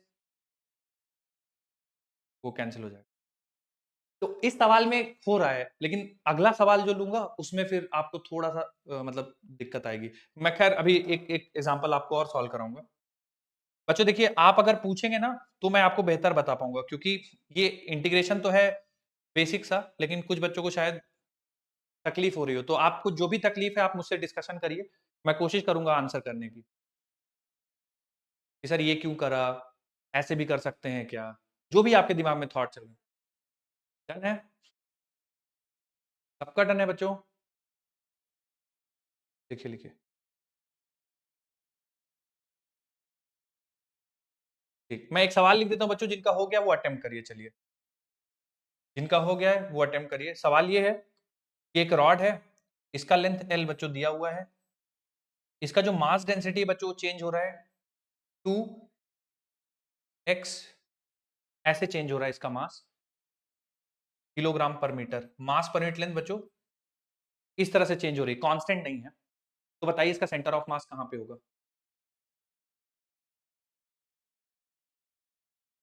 एक लेंथ एल की रॉड है और उसका मास पर यूनिट लेंथ इस तरह से चेंज हो रहा है, आप बताना है आपको बच्चों कि सेंटर ऑफ मास कहां पे होगा। 1 मिनट अटेम्प्ट कर लीजिए, फिर मैं डिस्कशन शुरू।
भाई 3 आ रहा है बेटा, ठीक है देखते हैं, करते हैं। बच्चों और किसी का कुछ आया है, बताना चाहते हैं कोई। 12/3 आ रहा है, बहुत बढ़िया, देखते हैं।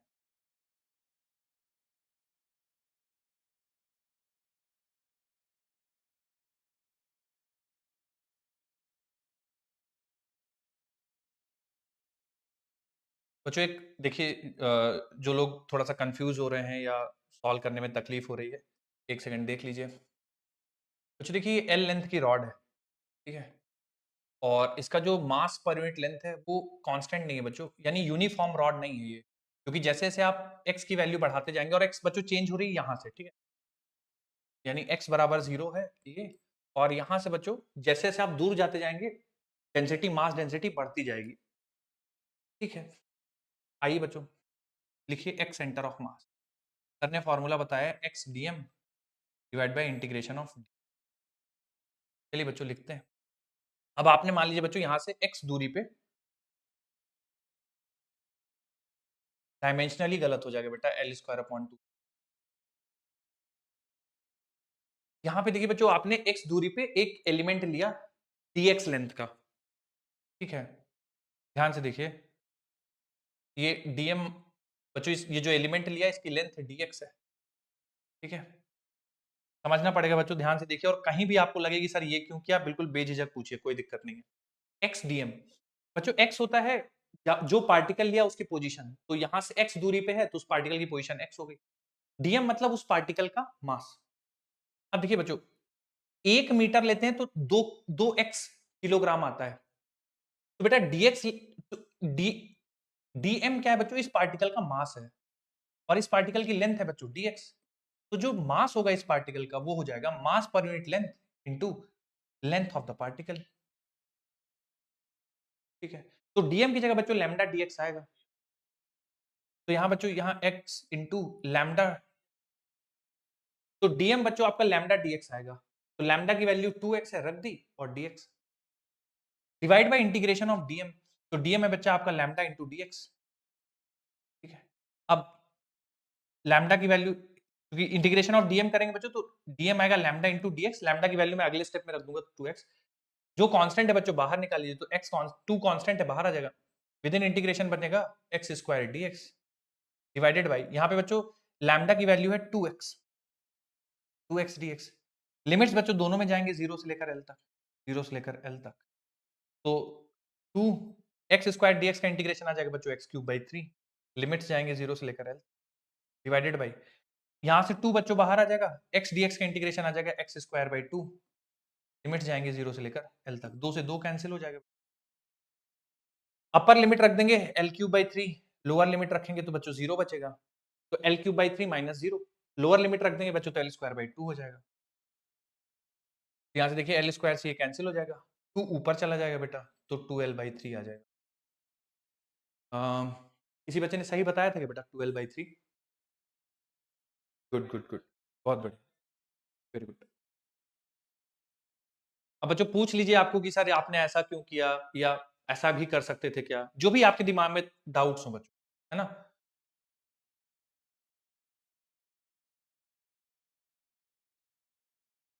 एक रॉड का बच्चों आपको इंटीग्रेशन के थ्रू आना चाहिए, ये थोड़ा सा हमें फील भी दे देता है कि हम लोग कर क्या रहे हैं, कंटिन्यूअस मास डिस्ट्रीब्यूशन में कैसे निकाल रहे हैं, और कभी कभार बच्चों सवाल बना के पूछ लेते हैं कुछ कॉम्पिटेटिव एग्जाम में,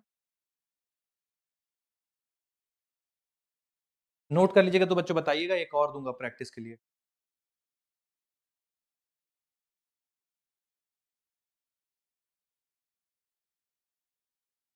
राइट राइट। हम्म हम्म। ये देखो कर दिया ना बेटा, आप कर दोगे ना, लैम्डा इंटू डी एक्स, मैंने किसी को यहाँ पे एक्सप्लेन किया था, किसी बच्चे ने पूछा था, करोगे तो भी चेंज आएगा, सेम आएगा, एम बाई एल कॉन्स्टेंट जाएगा, डीएक्स का इंटीग्रेशन एक्स आ जाएगा, जब लिमिट रखोगे तो एम ही बचेगा नीचे, ठीक है। तो आप इंटीग्रेशन ऑफ डीएम अगर कांस्टेंट है, मास पता है तो आप डायरेक्ट रख दीजिए, नहीं पता तो आप इंटीग्रेशन से निकालिए, जैसे यहाँ पे एम नहीं होगा मास टोटल, तो आपको इंटीग्रेशन से निकालना पड़ेगा।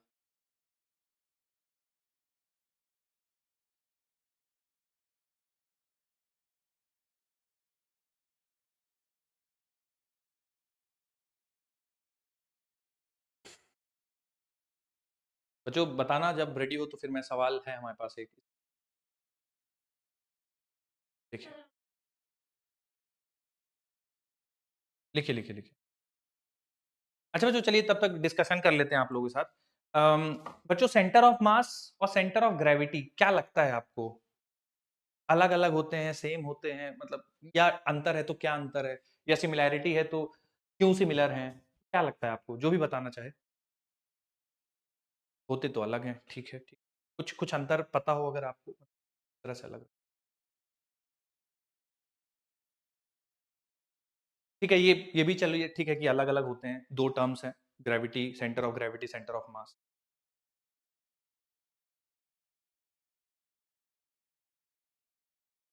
छोटी चीजों के लिए एक होते हैं, ठीक है ठीक है। अर्थ के लिए सेंटर ऑफ ग्रेविटी और सेंटर ऑफ मास अलग होगा, ऐसा बोल रहे हैं आप? ओके।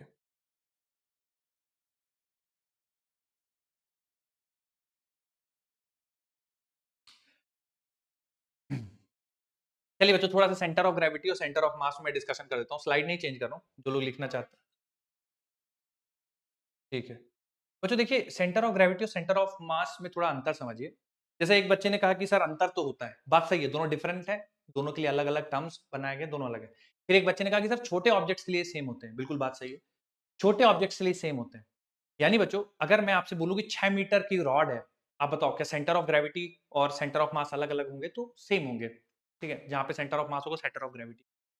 लेकिन बच्चों, अगर आप वही रॉड 6000 किलोमीटर ले लो, 6400 किलोमीटर, कुल मिला के जहां पे आपको वेरिएशन ऑफ जी देखने को मिल जाए, ठीक है, मैं थोड़ा सा इस पे चर्चा करता हूं बच्चों, centre of gravity centre of mass पे।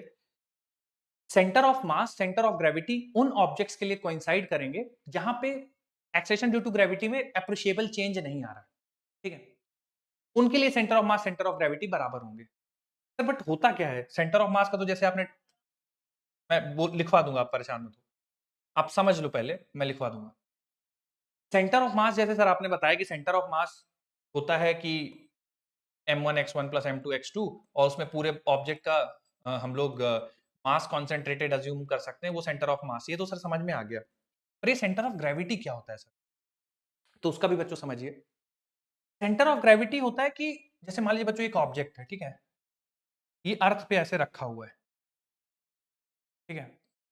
अब बच्चों आप ध्यान से सुनिए, जैसे ये मिलियंस ऑफ पार्टिकल से मिलकर बना हुआ है, ठीक है, तो जो यहाँ पे पार्टिकल होगा उस पे ग्रेविटेशनल फोर्स इधर ऐसा होगा, जो यहाँ पे होगा उस पे ग्रेविटेशनल फोर्स ऐसा होगा, जो यहाँ पे होगा उस पे ग्रेविटेशनल फोर्स ऐसा होगा, यहाँ पे होगा ऐसा होगा, हर एक पार्टिकल पे ग्रेविटी लग रही होगी।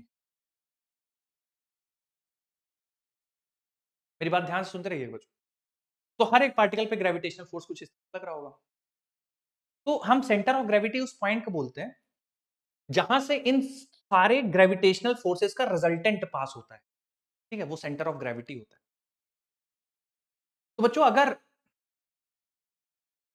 हर जगह gravitational acceleration due to gravity हर जगह सेम है, तो सेंटर ऑफ ग्रेविटी सेंटर पे होगा, मतलब इन फोर्सेस का सबका जो रिजल्टेंट होगा वो सेंटर से पास होगा, मतलब L/2 से, कोई दिक्कत नहीं है। लेकिन बच्चों, अगर आप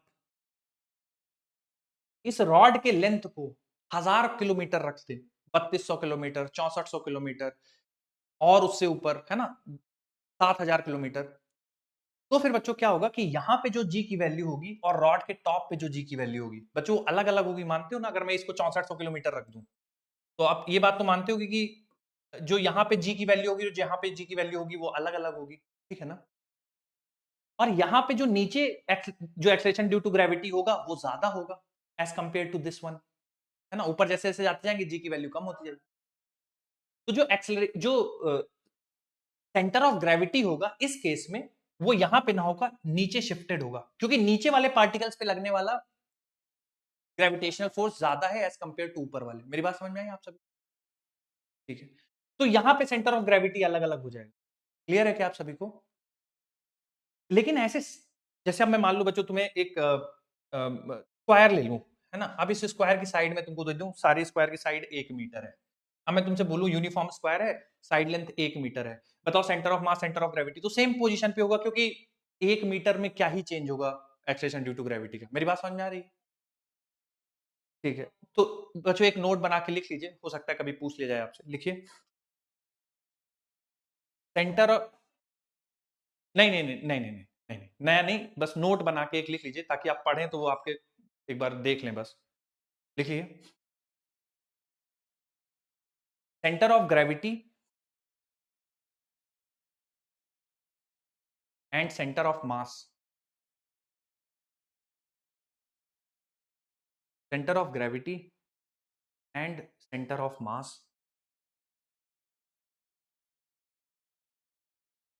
are two different terms.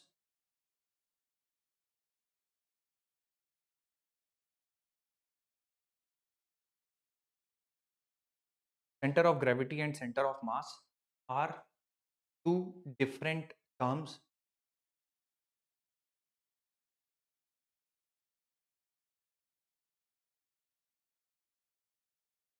Full stop.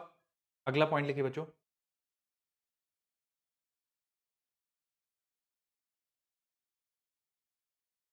For for two different terms. Full stop. अगला पॉइंट लिखिए. For small objects. For small objects. For small objects.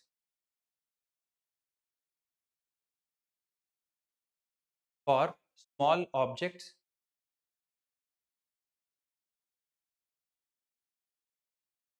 बच्चों ये मुझे बस को आवाज आ रही है और आप सबको भी आ रही है. बीच बीच में कोई बोल रहे हैं ना. मुझे समझ नहीं आ रहा किस सेंटर में बोल. बच्चों एक एक काम करिए प्लीज. जो नहीं बोल रहे हैं या जिनको कोई डाउट नहीं, प्लीज अपने माइक्स बंद कर लीजिए. और घरों की चर्चाएं हो रही, घर की बातें हो रही. फिजिक्स का भी डिस्कशन नहीं हो रहा कि फिजिक्स का ही कुछ हो रहा हो तो चलो लगे कि पढ़ाई हो रही है. घर पे खाना क्या बना है, क्या चल रहा है. प्लीज माइक बंद कर लीजिए. हाँ. तो मैं बोल रहा था बच्चों कि पहला पॉइंट लिखा है centre of gravity, centre of मास, दो डिफरेंट टर्म है.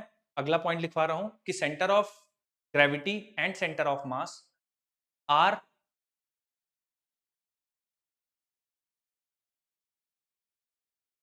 रायबरेली पाठशाला. माइक बंद कर लीजिए please. Center of mass and center of gravity are interchangeable for small objects. अच्छा अच्छा ठीक ठीक. अच्छा हाँ हाँ. For small objects, COM and COG are interchangeable.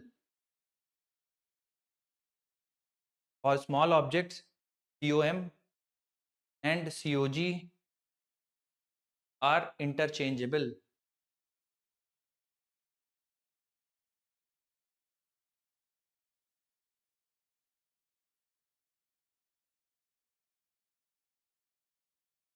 लिख लिया बच्चों.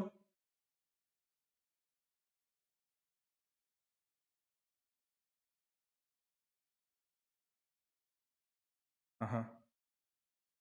अगला पॉइंट लिखिए. For large objects, for large objects,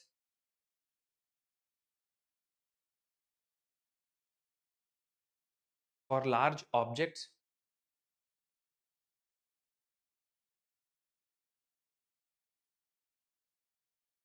bracket में लिखिए बच्चों.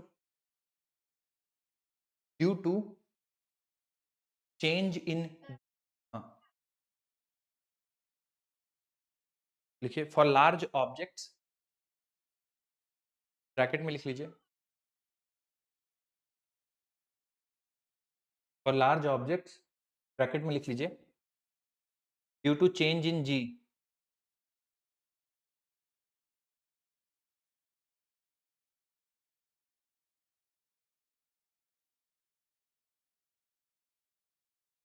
क्या किया जाए बच्चों का.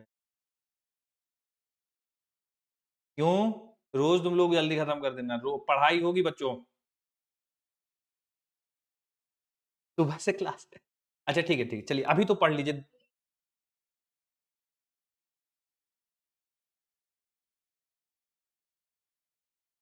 आए आए. मुझे पता है बच्चों तुम लोग थक जाते हो पर ठीक है. अच्छा ठीक है. ये तो खत्म कर लो पहले. आओ पहले ये तो खत्म करते हैं. लिखो. हाँ हाँ. Due to change in G. Bracket में आपको लिखना है ड्यू टू. यही लिखा है बेटा जो लिख रहा हूं अभी बोर्ड पे. Due to change in G. ये for large objects due to change in G, COG and COM will be different.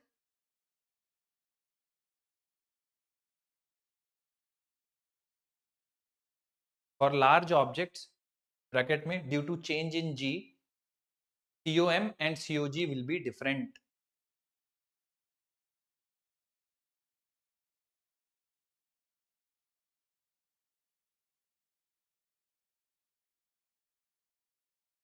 चलिए आइए बच्चों, एक सवाल आप सभी के लिए, ये रहा।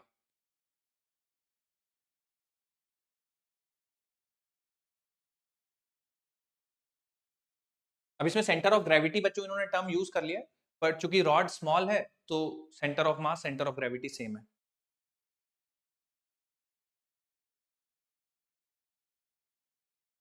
हाँ?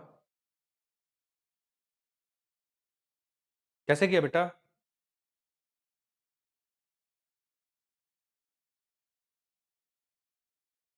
पहले से कर रखा था आपने सवाल? अच्छा, घर पे आपने कल ही कर लिया था? अच्छा अच्छा, नहीं रुक जाइए, करने दीजिए बच्चे दूसरों को, फिर आप, मैं एक बार सब कर लें फिर आप एक्सप्लेन करिएगा, ठीक है? दूसरों को एक बार अटेम्प्ट कर लीजिए।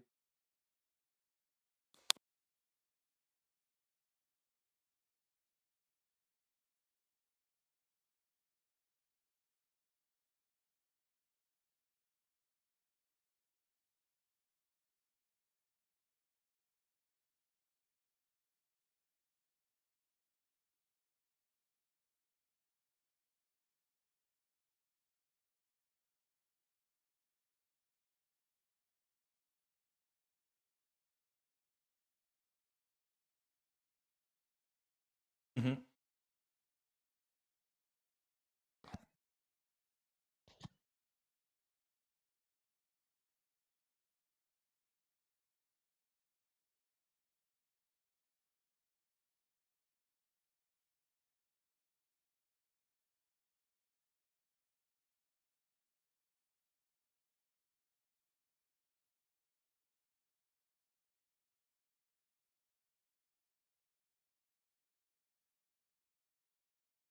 बच्चों कहीं पे भी आपको कंफ्यूजन हो रहा है तो पिछले वाले क्वेश्चन से भी रेफरेंस ले सकते हैं एक बार आप, कि डीएम की जगह मैंने क्या लिखा है।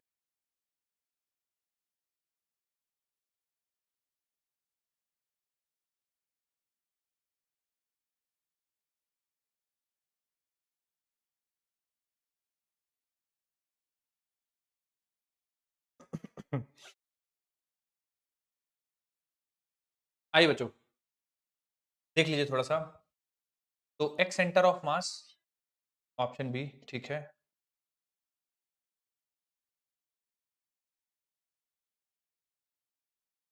ठीक, इंटीग्रेशन ऑफ एक्स डीएम, बच्चों देख लीजिए एक बार, इंटीग्रेशन ऑफ डीएम, तो डीएम बच्चों क्या होगा? डीएम देखिए लैम्डा डीएक्स के बराबर होगा, ठीक है? कारण क्या है सर, लैम्डा डीएक्स के बराबर डीएम क्यों होगा? तो जो देखिए मास पर यूनिट लेंथ को अगर हम डीएक्स से मल्टीप्लाई करेंगे तब डीएम बनेगा। अच्छा, मास पर यूनिट लेंथ बच्चों लीनियर मास डेंसिटी है, तो मास पर यूनिट लेंथ, है ना, मास पर यूनिट लेंथ को जब लेंथ से मल्टीप्लाई करेंगे बच्चों तो डीएम आएगा। यानी हो क्या रहा है बच्चों कि हम लोग यहाँ से एक्स दूरी पे एक डीएक्स थिकनेस का एलिमेंट ले रहे हैं, उसका मास डीएम है और जिसका लेंथ डीएक्स है। तो ये हो रहा है बच्चों। तो इस dx लेंथ के पार्टिकल का जो मास dm है बेटा, वो कुछ इस तरह से लिखा जाएगा, लैम्डा एक्स लैम्डा dx। तो बच्चों मैं लिख देता हूँ x और dm की जगह लिख देता हूँ lambda dx divide by integration of dm की जगह लिख देंगे बच्चों लैम्डा dx। लिमिट्स जाएंगी बच्चों कहां से कहां तक? x0 से xl तक। लिमिट्स लगा देंगे बच्चों 0 से लेकर l तक। x as it is, lambda की वैल्यू बच्चों 2 + x dx divided by lambda की वैल्यू 2, न्यूमरेटर इंटीग्रेट करेंगे बच्चों तो 2x dx अलग से इंटीग्रेट होगा और प्लस 2x dx अलग से इंटीग्रेट होगा, x स्क्वायर dx अलग से इंटीग्रेट। इधर बच्चों 2 dx अलग से इंटीग्रेट होगा और प्लस x dx अलग से इंटीग्रेट। जब ऊपर वाले को बच्चों आप इंटीग्रेट करोगे तो ये x स्क्वायर बनेगा क्योंकि 2 बाहर आ जाएगा x dx का इंटीग्रेशन, और लास्ट सेकंड वाला टर्म बच्चों x क्यूब बाई 3 बने, और ये बेटा 2x बन जाएगा और ये बन जाएगा x स्क्वायर बाई 2, है ना। जब लिमिट रखेंगे बच्चों 0 टू l, 0 टू l, ऊपर लिमिट रखेंगे बच्चों तो l square plus l cube by 3 l square क्या बेटा, अच्छा l की वैल्यू 3 गिवन है, हाँ, तो 0 से 3 रख देते बच्चों, तो 3 का स्क्वायर 9 हो जाएगा और प्लस 27 क्योंकि 3 का क्यूब डिवाइडेड बाई 9, ठीक है, 9 और 3 का cube 27 divide by 3, sorry 27 divide by 3, 27 divided by 3 divided by, यहाँ पे बच्चों 3 रखेंगे तो 6 प्लस 3 का स्क्वायर करेंगे 9 डिवाइडेड बाई 2, बच्चों सिंप्लीफाई करेंगे तो 9 प्लस 9 18 ऊपर बन जाएगा और डिवाइडेड बाई 12 9 21, 12 9 21 और ऊपर 2 आ जाएगा बच्चों, 3 से कैंसिल करेंगे 3 7 6, 12 बाई 7 आ जाएगा।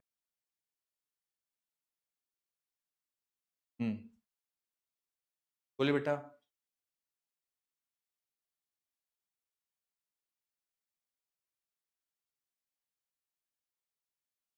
हम्म, नहीं एक्स स्क्वायर लेंगे तो क्यों आपको डायमेंशनली गलत क्यों लग रहा है, आपको क्यों हो जाएगा, मैं ऐसा भी ले सकता हूँ ना, लैम्डा बराबर 2x क्यूब ले सकता हूँ।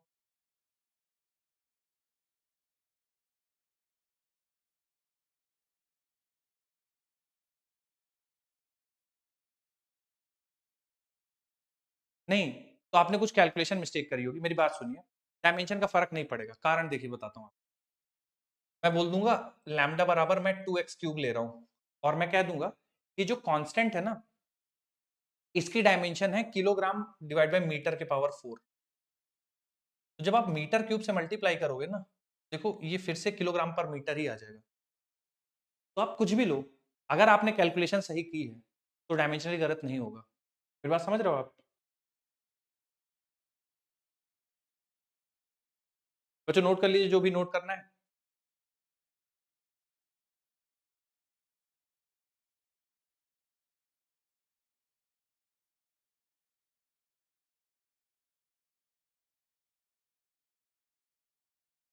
हाँ हाँ बिल्कुल बस है, हाँ बिल्कुल बस है, बस मैं तुम लोग को थोड़े, हाँ हाँ नोट करिए, भागना नहीं, तुम लोग बैग वैग नहीं बंद करो, बस का मतलब कि मैं कुछ आपको ऐसा दिमाग वाली चीज नहीं कराऊंगा अब, बस जो पढ़ा है उसके कुछ हाइलाइट्स लिखवाने हैं बस आपको, है ना, पॉइंट्स लिखवाने हैं।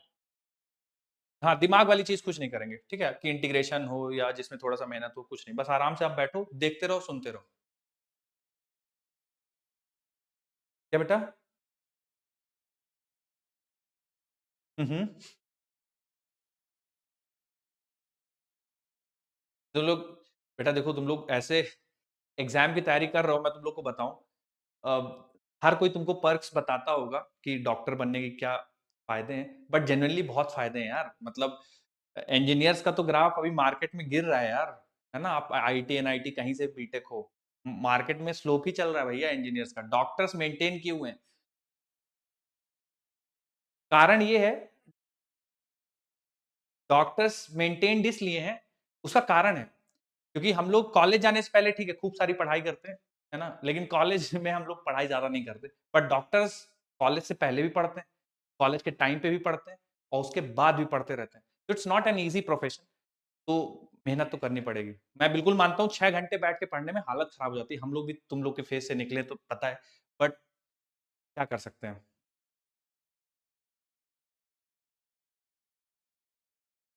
मेहनत तो करनी पड़ेगी बच्चों, और जो चीज आसानी से मिल रही है वो समझ लो फ्रॉड है, हाँ जो चीज आसानी से मिल जाए वो, हाँ नहीं ये सब की जरूरत भी नहीं है पढ़ाऊंगा मैं। देखो अच्छा आओ, जो दिमाग नहीं लगाएंगे केवल आराम आराम से चीजें पढ़ेंगे, देखो centre of mass may be inside और आउटसाइड अ बॉडी, बच्चों ये स्टेटमेंट ट्रू है या फॉल्स है बस बता दो, ये स्टेटमेंट ट्रू है या फॉल्स है बच्चों? Centre of mass may be inside और आउटसाइड ऑफ, ट्रू है, ठीक है। इसको हाँ, अब नोट बनाइए बच्चों, और ये लिखना भी है आपको, centre of mass may be inside और आउटसाइड ऑफ अ बॉडी, लिखते रहिए।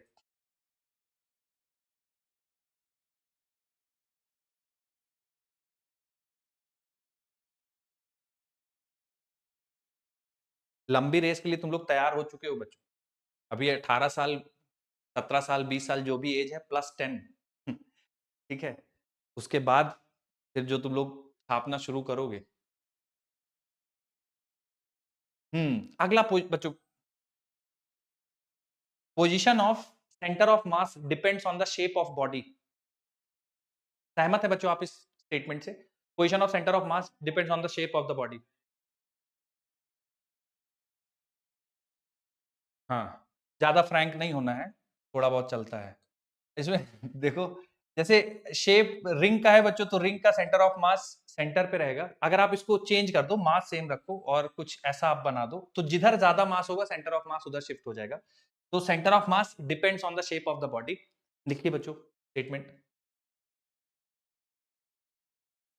लिखा? ठीक। COM depends on the shape of the body. अगला पॉइंट देखिए बच्चों, for a given shape it depends on the distribution of mass within the body and it is closer to massive portion. इसका क्या मतलब बच्चों, मैं थोड़ा समझाता हूं। जैसे दो ऑब्जेक्ट्स हैं, ठीक है, आपने एक एम इधर रख दिया और एक कैपिटल एम आपने इधर रख दिया, ठीक है। तो कह रहा है कि for a given shape it depends on the distribution of mass within the body and it is closer to massive portion. तो जो भी बच्चों जिधर ज्यादा मास होगा सेंटर ऑफ मास उधर शिफ्टेड होगा, ठीक है ना। तो जिधर ज्यादा मास सेंटर ऑफ मास उधर शिफ्टेड होगा। और कुछ बताना है केस में, it depends on the distribution of mass. Distribution of mass पे डिपेंड करता है बच्चों। जैसे मान लो कि थोड़ा सा आप लोग आंसर करना बच्चों, आइडिया हो अगर तुम लोग को। जैसे मान लीजिए बच्चों एक ये रिंग है, ठीक है, और इस रिंग में बच्चों मैं आपको बोल दूं कि जो राइट हैंड साइड है बच्चों उसमें ज्यादा मास है। ये राइट हैंड साइड है, इधर मान लीजिए बच्चों मास 2m है और इस साइड बच्चों मास m है। तो सेंटर ऑफ मास किधर शिफ्टेड होगा बच्चों? टुवर्ड्स राइट, 2m की तरफ शिफ्टेड होगा बच्चों, ठीक है, ध्यान रखिएगा। बस यही इसका स्टेटमेंट है।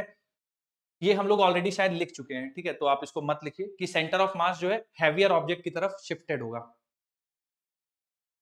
अब बच्चों अगले कुछ पॉइंट्स बहुत इंपॉर्टेंट है, ध्यान से सुनिए, दिमाग नहीं लगाना है, मैं समझाते जाऊंगा आपको।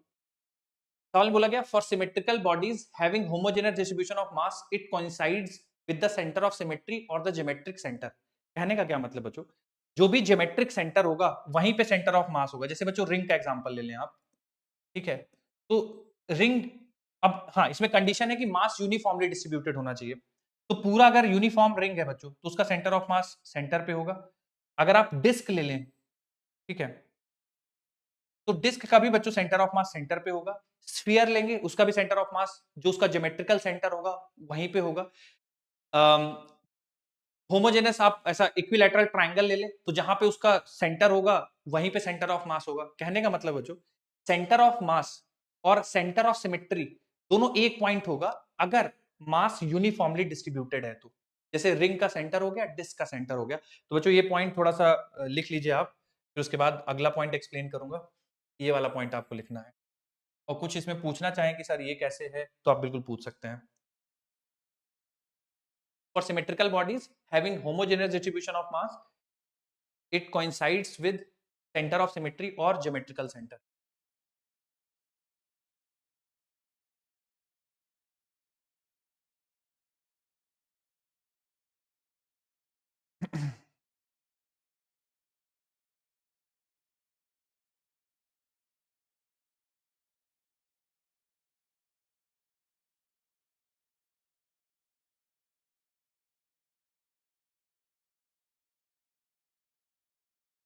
ठीक, एक और देख लीजिए बच्चों,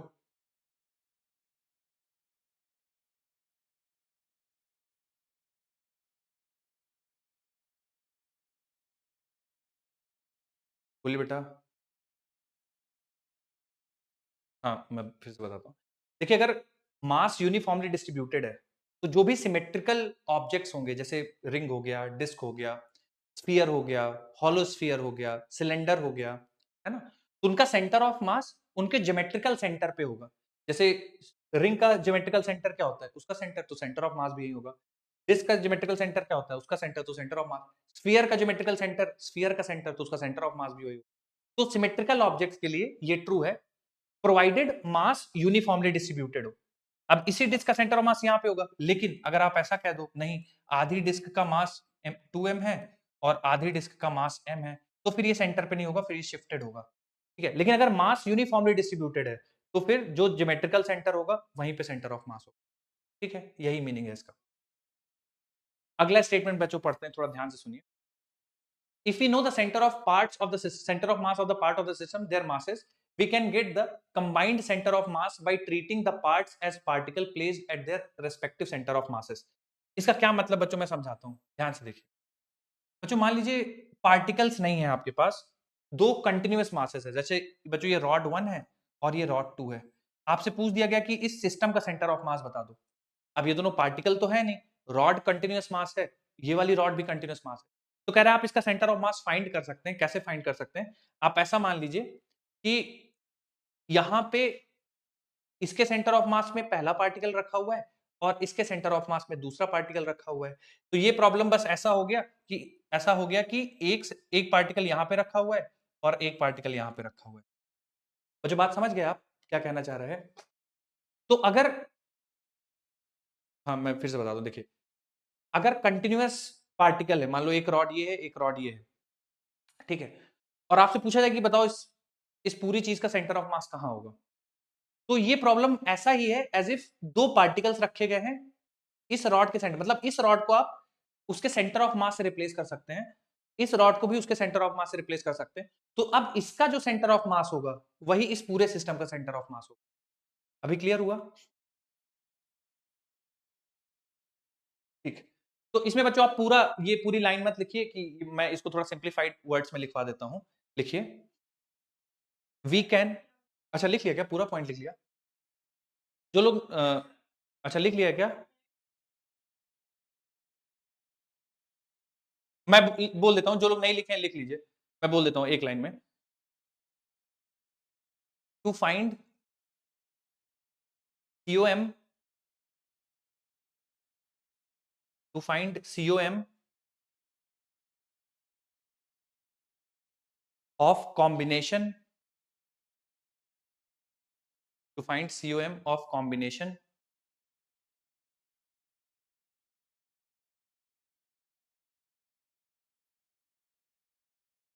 of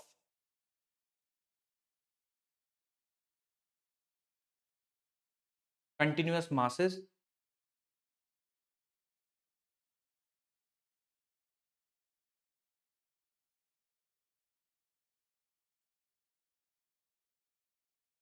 देखिए बच्चों मैंने अभी तक बोला है to find COM of combination of continuous masses,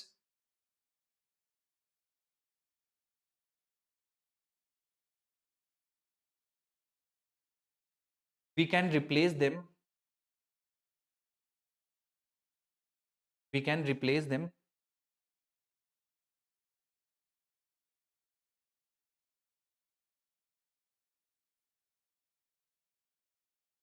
we can replace them replace them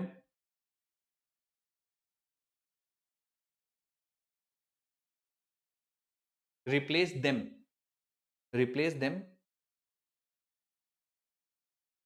by their COMs, we can replace them by their COMs।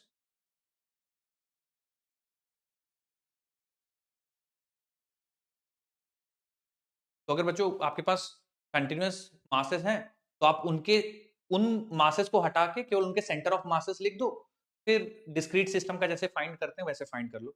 Most probably कल के क्लास में इसका एप्लीकेशन भी देखेंगे हम तो। नहीं नहीं नहीं, एक लास्ट पॉइंट, नहीं नहीं बाय बाय नहीं, रुकी रुकी रुकी, सबसे इंपॉर्टेंट पॉइंट है बच्चों, एक सेकंड बस रुक जाइए। हाँ हाँ बस यही है, एक सेकंड देख लीजिए थोड़ा सा, बहुत इंपॉर्टेंट पॉइंट है बच्चों, है ना, पूछा जा सकता है। It is independent of coordinate system that is the centre of mass of a ring is at its centre what ever be the coordinate system. बहुत इंपॉर्टेंट पॉइंट है, ध्यान सुनिए। जैसे रिंग है बच्चों, है ना, रिंग का सेंटर ऑफ मास इसके सेंटर पे ही रहेगा। अब कोऑर्डिनेट आप यहां ले लो, ठीक है, कोऑर्डिनेट आप यहां ले लो, कोऑर्डिनेट आप यहां ले लो, उससे फर्क नहीं पड़ता। सेंटर ऑफ मास जो रिंग का रहेगा वो सेंटर ऑफ मास पे ही रहेगा, मतलब सेंटर पे ही रहेगा। लेकिन जो सेंटर ऑफ मास के कोऑर्डिनेट्स हैं बच्चों, वो कोऑर्डिनेट सिस्टम पे डिपेंड करेंगे। कहने का मतलब है, जैसे ये है बच्चों, अगर मैं यहीं पे ले लूं ओरिजिन, तो सेंटर ऑफ मास 0,0 पे होगा। अगर मैं यहां पे ओरिजिन लूंगा तो कुछ कुछ कोऑर्डिनेट्स आएंगे, a, b, a, कुछ इस टाइप का। यहां पे लोगे तो उसके कोऑर्डिनेट्स बदल जाएंगे। मतलब कहने का क्या है बच्चों, कि सेंटर ऑफ मास के जो कोऑर्डिनेट्स होते हैं वो इस बात पे डिपेंड करते हैं कि आपने ओरिजिन कहां लिया है। लेकिन सेंटर ऑफ मास की जो पोजीशन होती है, जैसे ये इस रिंग के सेंटर ऑफ मास की लोकेशन, रिंग का सेंटर है, वो इस बात पे डिपेंड नहीं करती कि ओरिजिन कहां पे लिया गया है। तो जो स्टेटमेंट कह रहा है, centre of mass is independent of coordinate system, मतलब कहीं पे भी आप कोऑर्डिनेट सिस्टम, कहीं पे भी ओरिजिन ले लो, उसकी लोकेशन चेंज नहीं होगी सेंटर ऑफ मास के, कोऑर्डिनेट्स चेंज होंगे। That is the centre of mass of a ring is at the centre whatever be the coordinate system. मैं इसको लिखवा देता हूं बच्चों, एक सिंपल लैंग्वेज में लिखिए। Position of COM, position of COM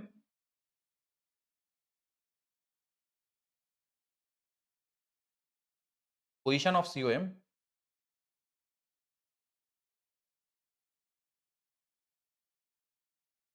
is independent of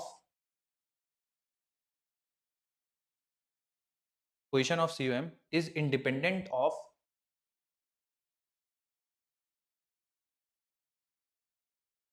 coordinate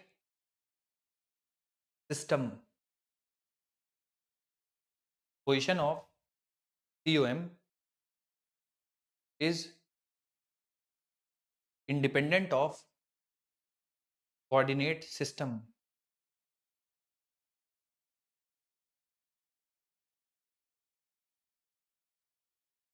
But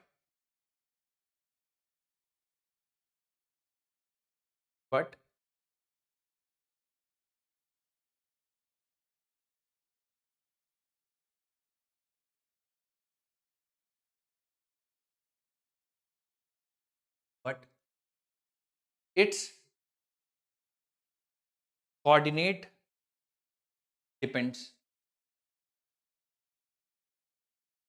But its coordinates depends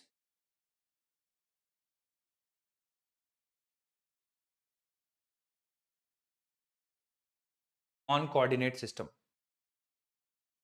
But its coordinates depends on coordinate system.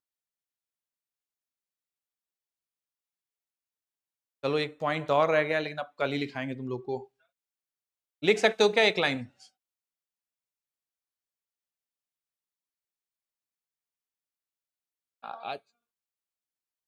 ठीक है, ठीक है, हाँ हाँ, मुझे एक सेकंड बोल लेने दो। ठीक है, मुझे बोलने दीजिए। एक तो तुम लोग इतना बोलते हो ना, इंपॉर्टेंट चीजें भूल जाता हूँ मैं, कुछ बताना था। अच्छा ठीक है, इसमें एक पॉइंट रह गया बच्चों, मुझे याद दिलाइएगा, कल वो लिखवाना है, ठीक है, इंपॉर्टेंट है। बाकी हाँ, अच्छा एक सेकंड है ना, चलो फिर बुलवाते हैं। होमवर्क कर लीजिएगा, DPP-1 सेंटर ऑफ मास की हो जाएगी आपसे सॉल्व, ठीक है। हाँ, अब कुछ कुछ पूछना चाहता है तो डाउट आउट पूछ लीजिए। हाँ, सबसे फर्स्ट वाला पॉइंट, रुकिए एक सेकंड। जा सकते हैं बेटा। Centre of mass may be inside और आउटसाइड ऑफ बॉडी। जैसे रिंग है बेटा, तो रिंग का centre of mass outside of the body है, देखो है ना, जहां पे मास नहीं है वहां पे है ना, हवा में है। लेकिन डिस्क का देखोगे तो वो बिल्कुल सेंटर पे, जहां पे मास है, तो ऑब्जेक्ट के अंदर भी रह सकता है, ऑब्जेक्ट के बाहर भी रह सकता है, ठीक है। चलिए, बाय बच्चों, बाय बाय। पढ़ाई करिएगा बच्चों, है ना, आपसे उम्मीद है कि आप बहुत पढ़ते होंगे घर पे।